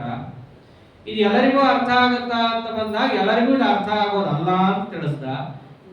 ದುರ್ಗಾದೇವಿ ಅನುಗ್ರಹ ಇದ್ದವ್ರಿಗೆ ಅರ್ಥ ಆಗುತ್ತೆ. ಯಾರಿಗೂ ಅನುಗ್ರಹ ಆಗುತ್ತೆ? ನನ್ನ ಪಾದಕ್ಕೆ ಯಾರು ಬಂದು ಬೀಳ್ತಾರೋ ಅವರಿಗೂ ಅನುಗ್ರಹ ಮಾಡ್ತಾರೆ, ಎಲ್ರಿಗೂ ಮಾಡಕ್ ಹೋಗಲ್ಲ.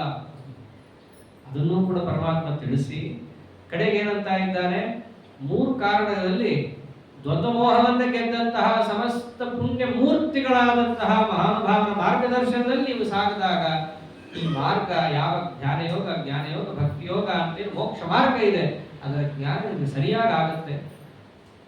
ಆನಂತರದಲ್ಲಿ ನೀವು ಸಾಧನೆಯನ್ನು ಮಾಡ್ತಾ ಇದ್ದಾಗ ನೀವು ಕರ್ಮ ಮಾರ್ಗದಲ್ಲಿ ಹೋಗ್ಬೇಕು ಅಂದ್ರೆ ಹಾಗೆ ಸುಲಭ ಅಲ್ಲ. ಯತಂತಿತೆ ಅಂತ ಪ್ರಯತ್ನ ಪಡಬೇಕು ನೀವು. ಆಗಲಿ ಬಿಡು ನನಗೆ ದೇವರು ಮಾಡಿದ್ರೆ ಮಾಡಬೇಕು, ಆ ಸಂಕಲ್ಪ ನೀವು ಮಾಡಿದರೆ ಆವಾಗ ತೇ ಬ್ರಹ್ಮ ತದ್ವಿದು, ಅವರಿಗೆ ಬ್ರಹ್ಮಜ್ಞಾನ ಆಗತ್ತೆ, ಅಧ್ಯಾತ್ಮ ಜ್ಞಾನ ಆಗತ್ತೆ. ಆದ್ದರಿಂದ ಯಾರು ಪರಮಾತ್ಮ ಹೇಳಿದ ಕರ್ಮಯೋಗದಲ್ಲಿ ಆಸಕ್ತರೇ ಆಗಿಲ್ಲ, ಸುಮ್ಮನೆ ಪೇಪರಲ್ಲಿ ಮತ್ತೆ ನ್ಯೂಸ್ ಚಾನೆಲ್ ಕೆಳಗಡೆ ಅಧ್ಯಾತ್ಮ ಚಿಂತಕರು ಅಂತ ಆಗಿರ್ತಾರೆ, ಅವರು ಯಾವ ಚಿಂತಕರಾಗಿರ್ತಾರೋ ಅವರೇ ಹೇಳ್ಬೇಕಷ್ಟೇ. ದೇವರು ಏನ್ ಹೇಳಿದ್ದಾನೆ ಇಲ್ಲಿ? ತೇ ಬ್ರಹ್ಮ ತದ್ವಿದು ಕೃತ್ಸ್ನಂ ಅಧ್ಯಾತ್ಮಂ ಕರ್ಮ ಚಾಖಿಲಂ. ಅವರು ಅಧ್ಯಾತ್ಮವನ್ನು ತಿಳಿದವರು, ಅಧ್ಯಾತ್ಮ ಜ್ಞಾನಿ ಅವ. ಯಾರು ಪರಮಾತ್ಮ ಹೇಳಿದ ಕರ್ಮ ಮಾರ್ಗದಲ್ಲಿ ಸದಾ ನಡೀತಿರ್ತಾನೋ, ನಡಿಲಿಕ್ಕೆ ಪ್ರಯತ್ನ ಪಡ್ತಿರ್ತಾನೋ ಅವನು ಆ ಪರಬ್ರಹ್ಮನನ್ನ ತಿಳಿತಾನೆ. ಆ ಪರಬ್ರಹ್ಮ ಬೇರೆ ಯಾರೂ ಅಲ್ಲ, ಅಧಿದೈವ ಅಧಿಭೂತಗಳಿಂದ ಕೂಡಿದ ಅಧಿಯಜ್ಞನಾದ ನಾನೇ ಆ ಪರಬ್ರಹ್ಮ, ನನ್ನ ತಿಳಿತಾರೆ. ಬರೀ ಜೀವನದಲ್ಲಿದ್ದಾಗಷ್ಟೇ ಅಲ್ಲ, ಪ್ರಯಾಣ ಕಾಲದಲ್ಲೂ ನನ್ನನ್ನು ತಿಳಿತಾರೆ. ಹೀಗೆ ಆ ಪರಮಾತ್ಮ ಹೇಳಿದಾಗ ಮುಂದೆ ಯಾವ ರೀತಿಯಾಗಿ ಆ ಪ್ರಶ್ನೆಗಳೆಲ್ಲ ಬರುತ್ತಲ್ಲ, ಅಧ್ಯಾತ್ಮ ಅಂದ್ರೇನು, ಕರ್ಮ ಅಂದ್ರೇನು, ಅಧಿಭೂತ ಅಂದ್ರೇನು, ಅಧಿದೈವ ಅಂದ್ರೇನು, ಇವೆಲ್ಲ ಪರಮಾತ್ಮ ಮುಂದೆ ಅರ್ಜುನನ ಪ್ರಶ್ನೆಗೆ ತಕ್ಕಂತೆ ಉತ್ತರವನ್ನು ಕೊಡೋನಿದ್ದಾನೆ. ಹೀಗೆ ಆ 7ನೇ ಅಧ್ಯಾಯವನ್ನ ಪರಮಾತ್ಮ ಇಲ್ಲಿಗೆ ಅರ್ಜುನನಿಗೆ ಉಪದೇಶವನ್ನು ಮಾಡ್ತಾ, ಓಂ ತತ್ಸದಿತಿ ಶ್ರೀಮದ್ ಭಗವದ್ಗೀತಾ ಉಪನಿಷತ್ಸು ಬ್ರಹ್ಮವಿದ್ಯಾಯಾಂ ಯೋಗಶಾಸ್ತ್ರೇ ಶ್ರೀ ಕೃಷ್ಣಾರ್ಜುನ ಸಂವಾದೆ ಜ್ಞಾನ ವಿಜ್ಞಾನ ಯೋಗೋ ನಾಮ ಸಪ್ತಮೋಧ್ಯಾಯ ಸಂಪೂರ್ಣಂ ಮಧ್ವಾಂತರ್ಗತ ಶ್ರೀ ಕೃಷ್ಣಾರ್ಪಣಮಸ್ತು. ಹೀಗೆ ಈ ಒಂದು 10 ದಿನಗಳ ಕಾಲ ಭಗವದ್ಗೀತೆಯ ಒಂದು 5, 6, 7 ಈ ಅಧ್ಯಾಯಗಳ ಕುರಿತಾದಂತಹ ಈ ಜ್ಞಾನಯಜ್ಞಾಂಗವಾದಂತಹ ಒಂದು ಪ್ರವಚನ ಕಾರ್ಯಕ್ರಮ ಏನಿದೆ, ಇಲ್ಲಿ ಬಂದಿರೋದೆಲ್ಲ ಒಂದು ಅರ್ಥದಲ್ಲಿ ಪೂರ್ಣ ಶಾಸ್ತ್ರಾರ್ಥ ಗರ್ಭಿತವಾದ ಅಂಶಗಳೇ ಇರೋದು. ಎಲ್ರಿಗೂ ಆಗ್ಲೇ ಅರ್ಥ ಆಗೋಗಿರುತ್ತೆ. ಎಲ್ಲ ಕಥೆ ಇರುತ್ತೆ ಉಪನ್ಯಾಸದಲ್ಲಿ ಅಂತ ಅನ್ಕೊಂಡಿದ್ರೆ ಇದನ್ನು ಕೇಳಿದವ್ರಿಗೆ ಏನು ಕಥೆ ಇಲ್ಲ, ಯಾವ ಕಥೆನೂ ಇಲ್ಲ. ಯಾವ ಕಥೆ ಇಲ್ಲ, ನಿಜ ಇರೋದೆಲ್ಲ ನಮ್ಮ ಕಥೆನೇ.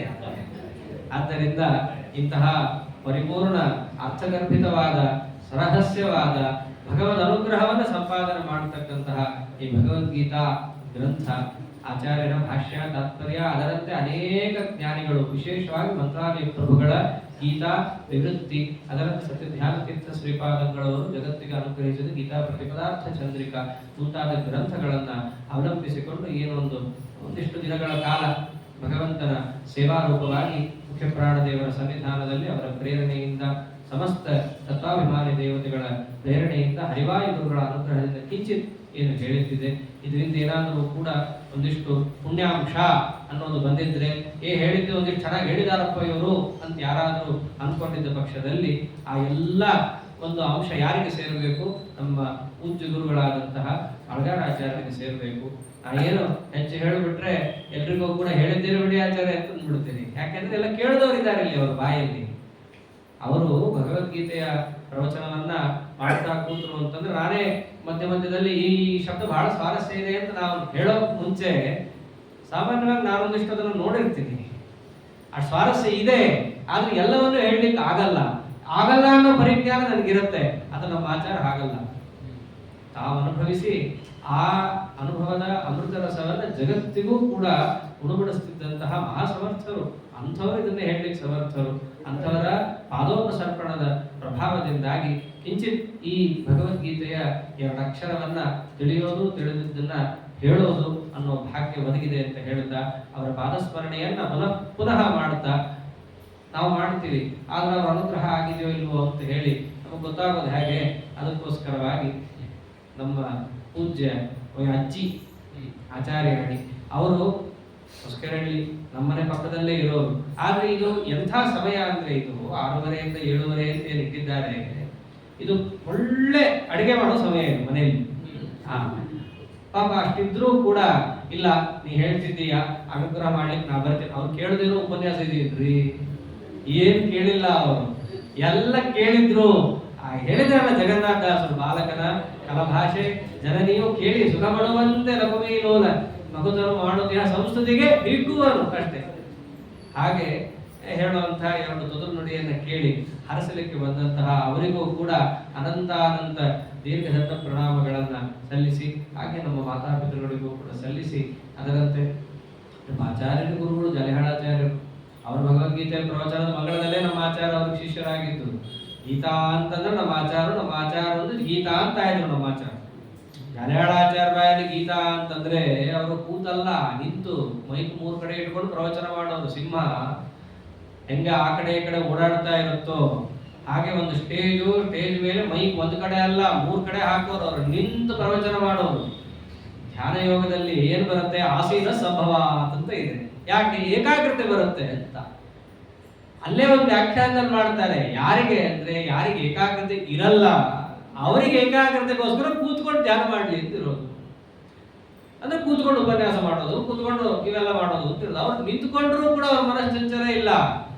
ಬರೀ ಗೀತೆ ಏನೋ ಓದ್ಕೊಂಡಿದ್ದು ಹೇಳ್ತಾರಪ್ಪ ಅಂದ್ರಲ್ಲ. ಗೀತಾ, ತಾತ್ಪರ್ಯ, ಭಾಷ್ಯ, ಟೀಕಾ, ಟಿಪ್ಪಣಿ, ಆಮೇಲೆ ದಾಸರಾಯರ ಹಾಡುಗಳು ಎಲ್ಲವನ್ನ ತಗೊಂಡು ಆ ಉಚ್ಚ ಕಂಠದಲ್ಲಿ ಗಾನ ಮಾಡ್ತಾ ಇದ್ದದ್ದನ್ನ ಅಲ್ಲಿರೋ ಜನರು ಇಲ್ಲೂ ಕೂತಿದ್ದಾರೆ. ಅವ್ರ ಪ್ರವಚನವನ್ನ ಕೇಳಿದವರು ನಾವ್ಯಾರು ಕೇಳೇ ಇಲ್ಲ ಬಿಟ್ರೆ ಸರ್ವಥಾ ಸಿದ್ಧ. ಅದು ನೀವು ಕೇಳಿಲ್ಲ ಇಷ್ಟೆಲ್ಲ ವರ್ಣನೆ ಹೇಗೆ ಮಾಡ್ತೀರಾ ಅಂದ್ರೆ 1-2 ಕ್ಯಾಸೆಟ್ ಇದೆ ಅವ್ರು ಹೇಳ್ತಾ ಇದ್ದು ಹೇಗಿತ್ತು ಅಂತ ಹೇಳಿ. ಅದರಿಂದ ಊಹೆ ಮಾಡ್ಕೋಬಹುದು ಅಷ್ಟೇ ನಾವು.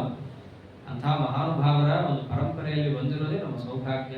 ಇನ್ನು ಅವ್ರ ಗುರುಗಳು ಸತ್ಯ ಧ್ಯಾನ ತೀರ್ಥರು ಹೇಳದಲ್ಲ ಆಗಲೇ ಗೀತಾ ಪ್ರತಿಪದಾರ್ಥ ಚಂದ್ರಿಕಾ ಅನ್ನುವ ಗ್ರಂಥವನ್ನೇ ಬರೆದು ಕೃಷ್ಣ ಪರಮಾತ್ಮನ ದಿವ್ಯ ಆಧಾರವಿಂದಗಳ ಸೇವೆಯನ್ನು ಮಾಡಿದ ಮಹಾನುಭಾವರು.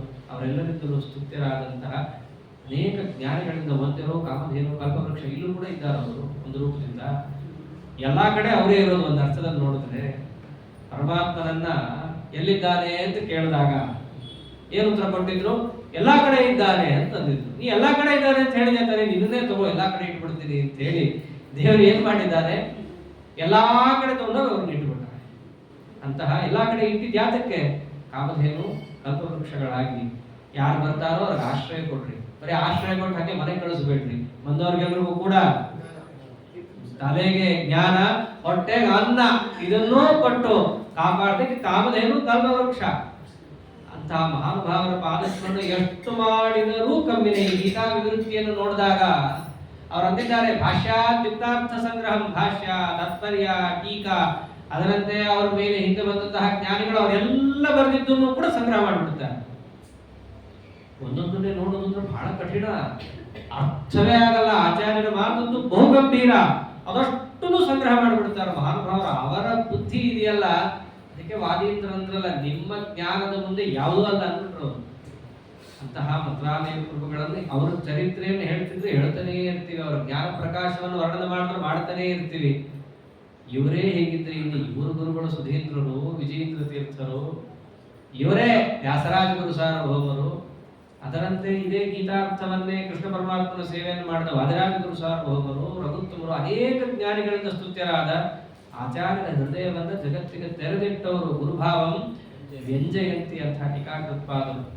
ಅಷ್ಟೇ ಯಾಕೆ ಈ ಗೀತೆಯನ್ನೇ ದಾಸರಾಯರೇ ಎಷ್ಟು ಹಾಡುಗಳನ್ನು ಮಾಡಿಕೊಟ್ಟಿದ್ದಾರೆ. ಈ ಗೀತೆಯನ್ನ ಒಮ್ಮೆ ಸರಿಯಾಗಿ ಕೇಳಿ ದಾಸರಾಯರ ಹಾಡನ್ನ ನಾವು ನೋಡಿದಾಗ ಆಗೋ ಅರ್ಥಗಳೇ ಬೇರೆ, ಬಹಳ ಸ್ವಾರಸ್ಯ ಇರುತ್ತೆ. ನಾವೇನೋ ಸುಮ್ಮನೆ ಏನೋ ಭಜನೆಯಲ್ಲಿ ತಾಳ ತಟ್ಟುಕೊಂಡು ಹೇಳಿದ್ದಾರೆ ಮುಗಿಸಿದ್ದಾರೆ ಅಂತ ಹೇಳಿ ಹೇಳಿದ್ದು ಹೋಗ್ತಾ ಇರ್ತೀವಿ. ಆದ್ರೆ ಅವ್ರು ಹಾಡು ಬಂದವರಲ್ಲ, ದೊಡ್ಡ ಜ್ಞಾನಿಗಳು ಬರೆದಿದ್ದಾರೆ. ಆ ಎಲ್ಲಾ ದಾಸರಾಯರಿಂದ ಸ್ತುತ್ಯರಾದಂತಹ ಆನಂದ ತೀರ್ಥ ಭಗವತ್ಪಾದಾಚಾರ್ಯರು ಗೀತಾ ತಾತ್ಪರ್ಯ, ಗೀತಾ ಭಾಷ್ಯ ಎರಡು ಬರ್ಕೊಟ್ರು. ಸೂರ್ಯ ಚಂದ್ರನ ತರ ಕತ್ತಲೆ ಬರಬಾರದು ಗೀತೆಯ ಬಗ್ಗೆ ಅಂತ ಹೇಳಿ ಅಂತಹ ಆನಂದ ತೀರ್ಥ ಭಗವತ್ಪಾದಾಚಾರ್ಯರು ನಿವಾಸಿ ಅವರೇ ಇಲ್ಲಿದ್ದಾರೆ ಒಂದು ರೂಪದಿಂದ.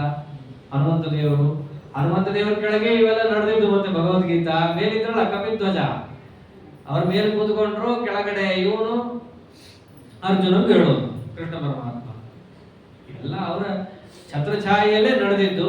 ಅಲ್ಲೇ ಆಗೋ ಇಲ್ಲೂ ಅವರೇ, ಒಳಗೂ ಅವರೇ, ಹೊರಗೂ ಅವರೇ, ಮಾತು ಸಂಘದಲ್ಲೂ ಅವರೇ, ಎಲ್ಲ ಕಡೆ ಅವರೇ ನಿಂತು ಏನಾರು ಹೇಳಿದ್ರು ಅವರ ಅನುಗ್ರಹದಿಂದ ಹೇಳಬೇಕು. ಅಂತಹ ಹನುಮಂತ ಭೀಮ ಅಧ್ಯಾತ್ಮಕರಾದ ಭಾರತೀ ರಮಣ ಮುಖ್ಯ ಪ್ರಾಣ ಅಂತರ್ಗತನಾದ ರಾಮಕೃಷ್ಣ ವೇದವ್ಯಾಸ, ಅನಂತ ಅವತಾರಾತ್ಮಕನಾದ ಲಕ್ಷ್ಮೀ ಹೈಗ್ರೀವ, ಲಕ್ಷ್ಮೀ ವೆಂಕಟೇಶ, ಅದರಂತೆ ರಂಗನಾಥ, ಅನಂತ ರೂಪಾತ್ಮಕನಾದ ಅಸ್ಮತ್ ಕುಲದೇವತಾರಾದ ಪಾಂಡುರಂಗ, ತದಭಿನ್ನನಾದಂತಹ ಬಿಂದುರೂಪಿ ಪರಮಾತ್ಮನಿಂದ ಅಭಿನ್ನನಾದ ಶ್ರೀಮದ್ ಭಗವದ್ಗೀತೆಯಿಂದ ವಾಚ್ಯವಕ್ತೃ ಸ್ವರೂಪದಿಂದ ಪ್ರತಿಪಾದ್ಯನಾದ ಪಾರ್ಥ ಸಾರಥಿ ರುಕ್ಮಿಣಿ ಸತ್ಯಭಾಮ ಸಮೇತ ಶ್ರೀ ವೇಣುಗೋಪಾಲ ಕೃಷ್ಣದೇವರ ಪಾದಾರವಿಂದದಲ್ಲಿ ಏನು 10 ದಿನಗಳಿಂದ ಚಿಂತನೆ ನಡೆದಿದೆ, ಆ 2 ವಾಕ್ಪುಷ್ಪವನ್ನು ಅರ್ಪಣೆ ಮಾಡುತ್ತೇನೆ ಅಂತ ಹೇಳ್ತಾ ಉಪಸಂಹಾರ ಮಾಡುತ್ತಿದ್ದೇನೆ. ಶ್ರೀಕೃಷ್ಣ ಅರ್ಪಣಮಸ್ತು. ಹರಯೇ ನಮಃ. ಪರಿಪಾಲಯೇನ ಮಾರ್ಗೇಣ ಮಹೀಂ ಮಹಿಷಾಃ ಗೋಬ್ರಾಹ್ಮಣೇಭ್ಯೋ ಶೋಮಸ್ತು ನಿತ್ಯಂ ಲೋಕಾಃ ಸಮಸ್ತಾಃ ಸುಖಿನೋ ಭವಂತು. ಪ್ರಾಯಃ ಪ್ರತಿ ಬಾರಿ ಹೇಳೋದೊಂದು ಅಭ್ಯಾಸ ಆಗಿತ್ತು. ನಾ ಎಷ್ಟೇ ತಡ ಬಂದ್ರು ತಡ ಬಿಟ್ಟರು ಕೂಡ ಕೂತ್ಕೊಂಡು ಎಲ್ಲರೂ ಕೇಳ್ತಿದ್ರು ಅಂತ ಹೇಳಿ, ಪ್ರಾಯಃ ಈ ಸರ್ತಿ ಆ ಲೋಪದೋಷ ನನ್ನಿಂದ ಕಮ್ಮಿ ಆಗಿದೆ ಅಂತ ಭಾವಿಸ್ತಾ ಕಡೆ ದಿನಕ್ಕೆ ಮಾತ್ರ ಅದು ಸೀಮಿತ ಮಾಡಿದ್ದೀನಿ. ಆದ್ದರಿಂದ ಇದೆಲ್ಲವನ್ನು ಕೂಡ ಹೇಳಿದಂತಹ ನಿಮಗೂ, ಹೇಳಿದಂತಹ ನಮಗೂ, ಎಲ್ಲವನ್ನು ಮಾಡಿಸಿದಂತಹ ಭಗವಂತ ಹಿತೋಪತಿಶಯವಾದ ಆಯುರ ಆರೋಗ್ಯವನ್ನು ಕೊಟ್ಟು ಈ ಜ್ಞಾನ ಯಜ್ಞ ಹೀಗೆ ನಿರ್ವಿಘ್ನವಾಗಿ ಮುಂದೆ ನಮ್ಮಿಂದ ನಿಮ್ಮಿಂದ ಸಾಗಲಿ ಅಂತ ಹೇಳ್ತಾ ಪ್ರಾರ್ಥಿಸ್ತಾ ಪರಮಾತ್ಮನಲ್ಲಿ ವಿಜ್ಞಾಪನೆ ಮಾಡ್ತಿದ್ದೇನೆ. ಶ್ರೀಕೃಷ್ಣ ಅರ್ಪಣಮಸ್ತು. ಹರಯೇ ನಮಃ.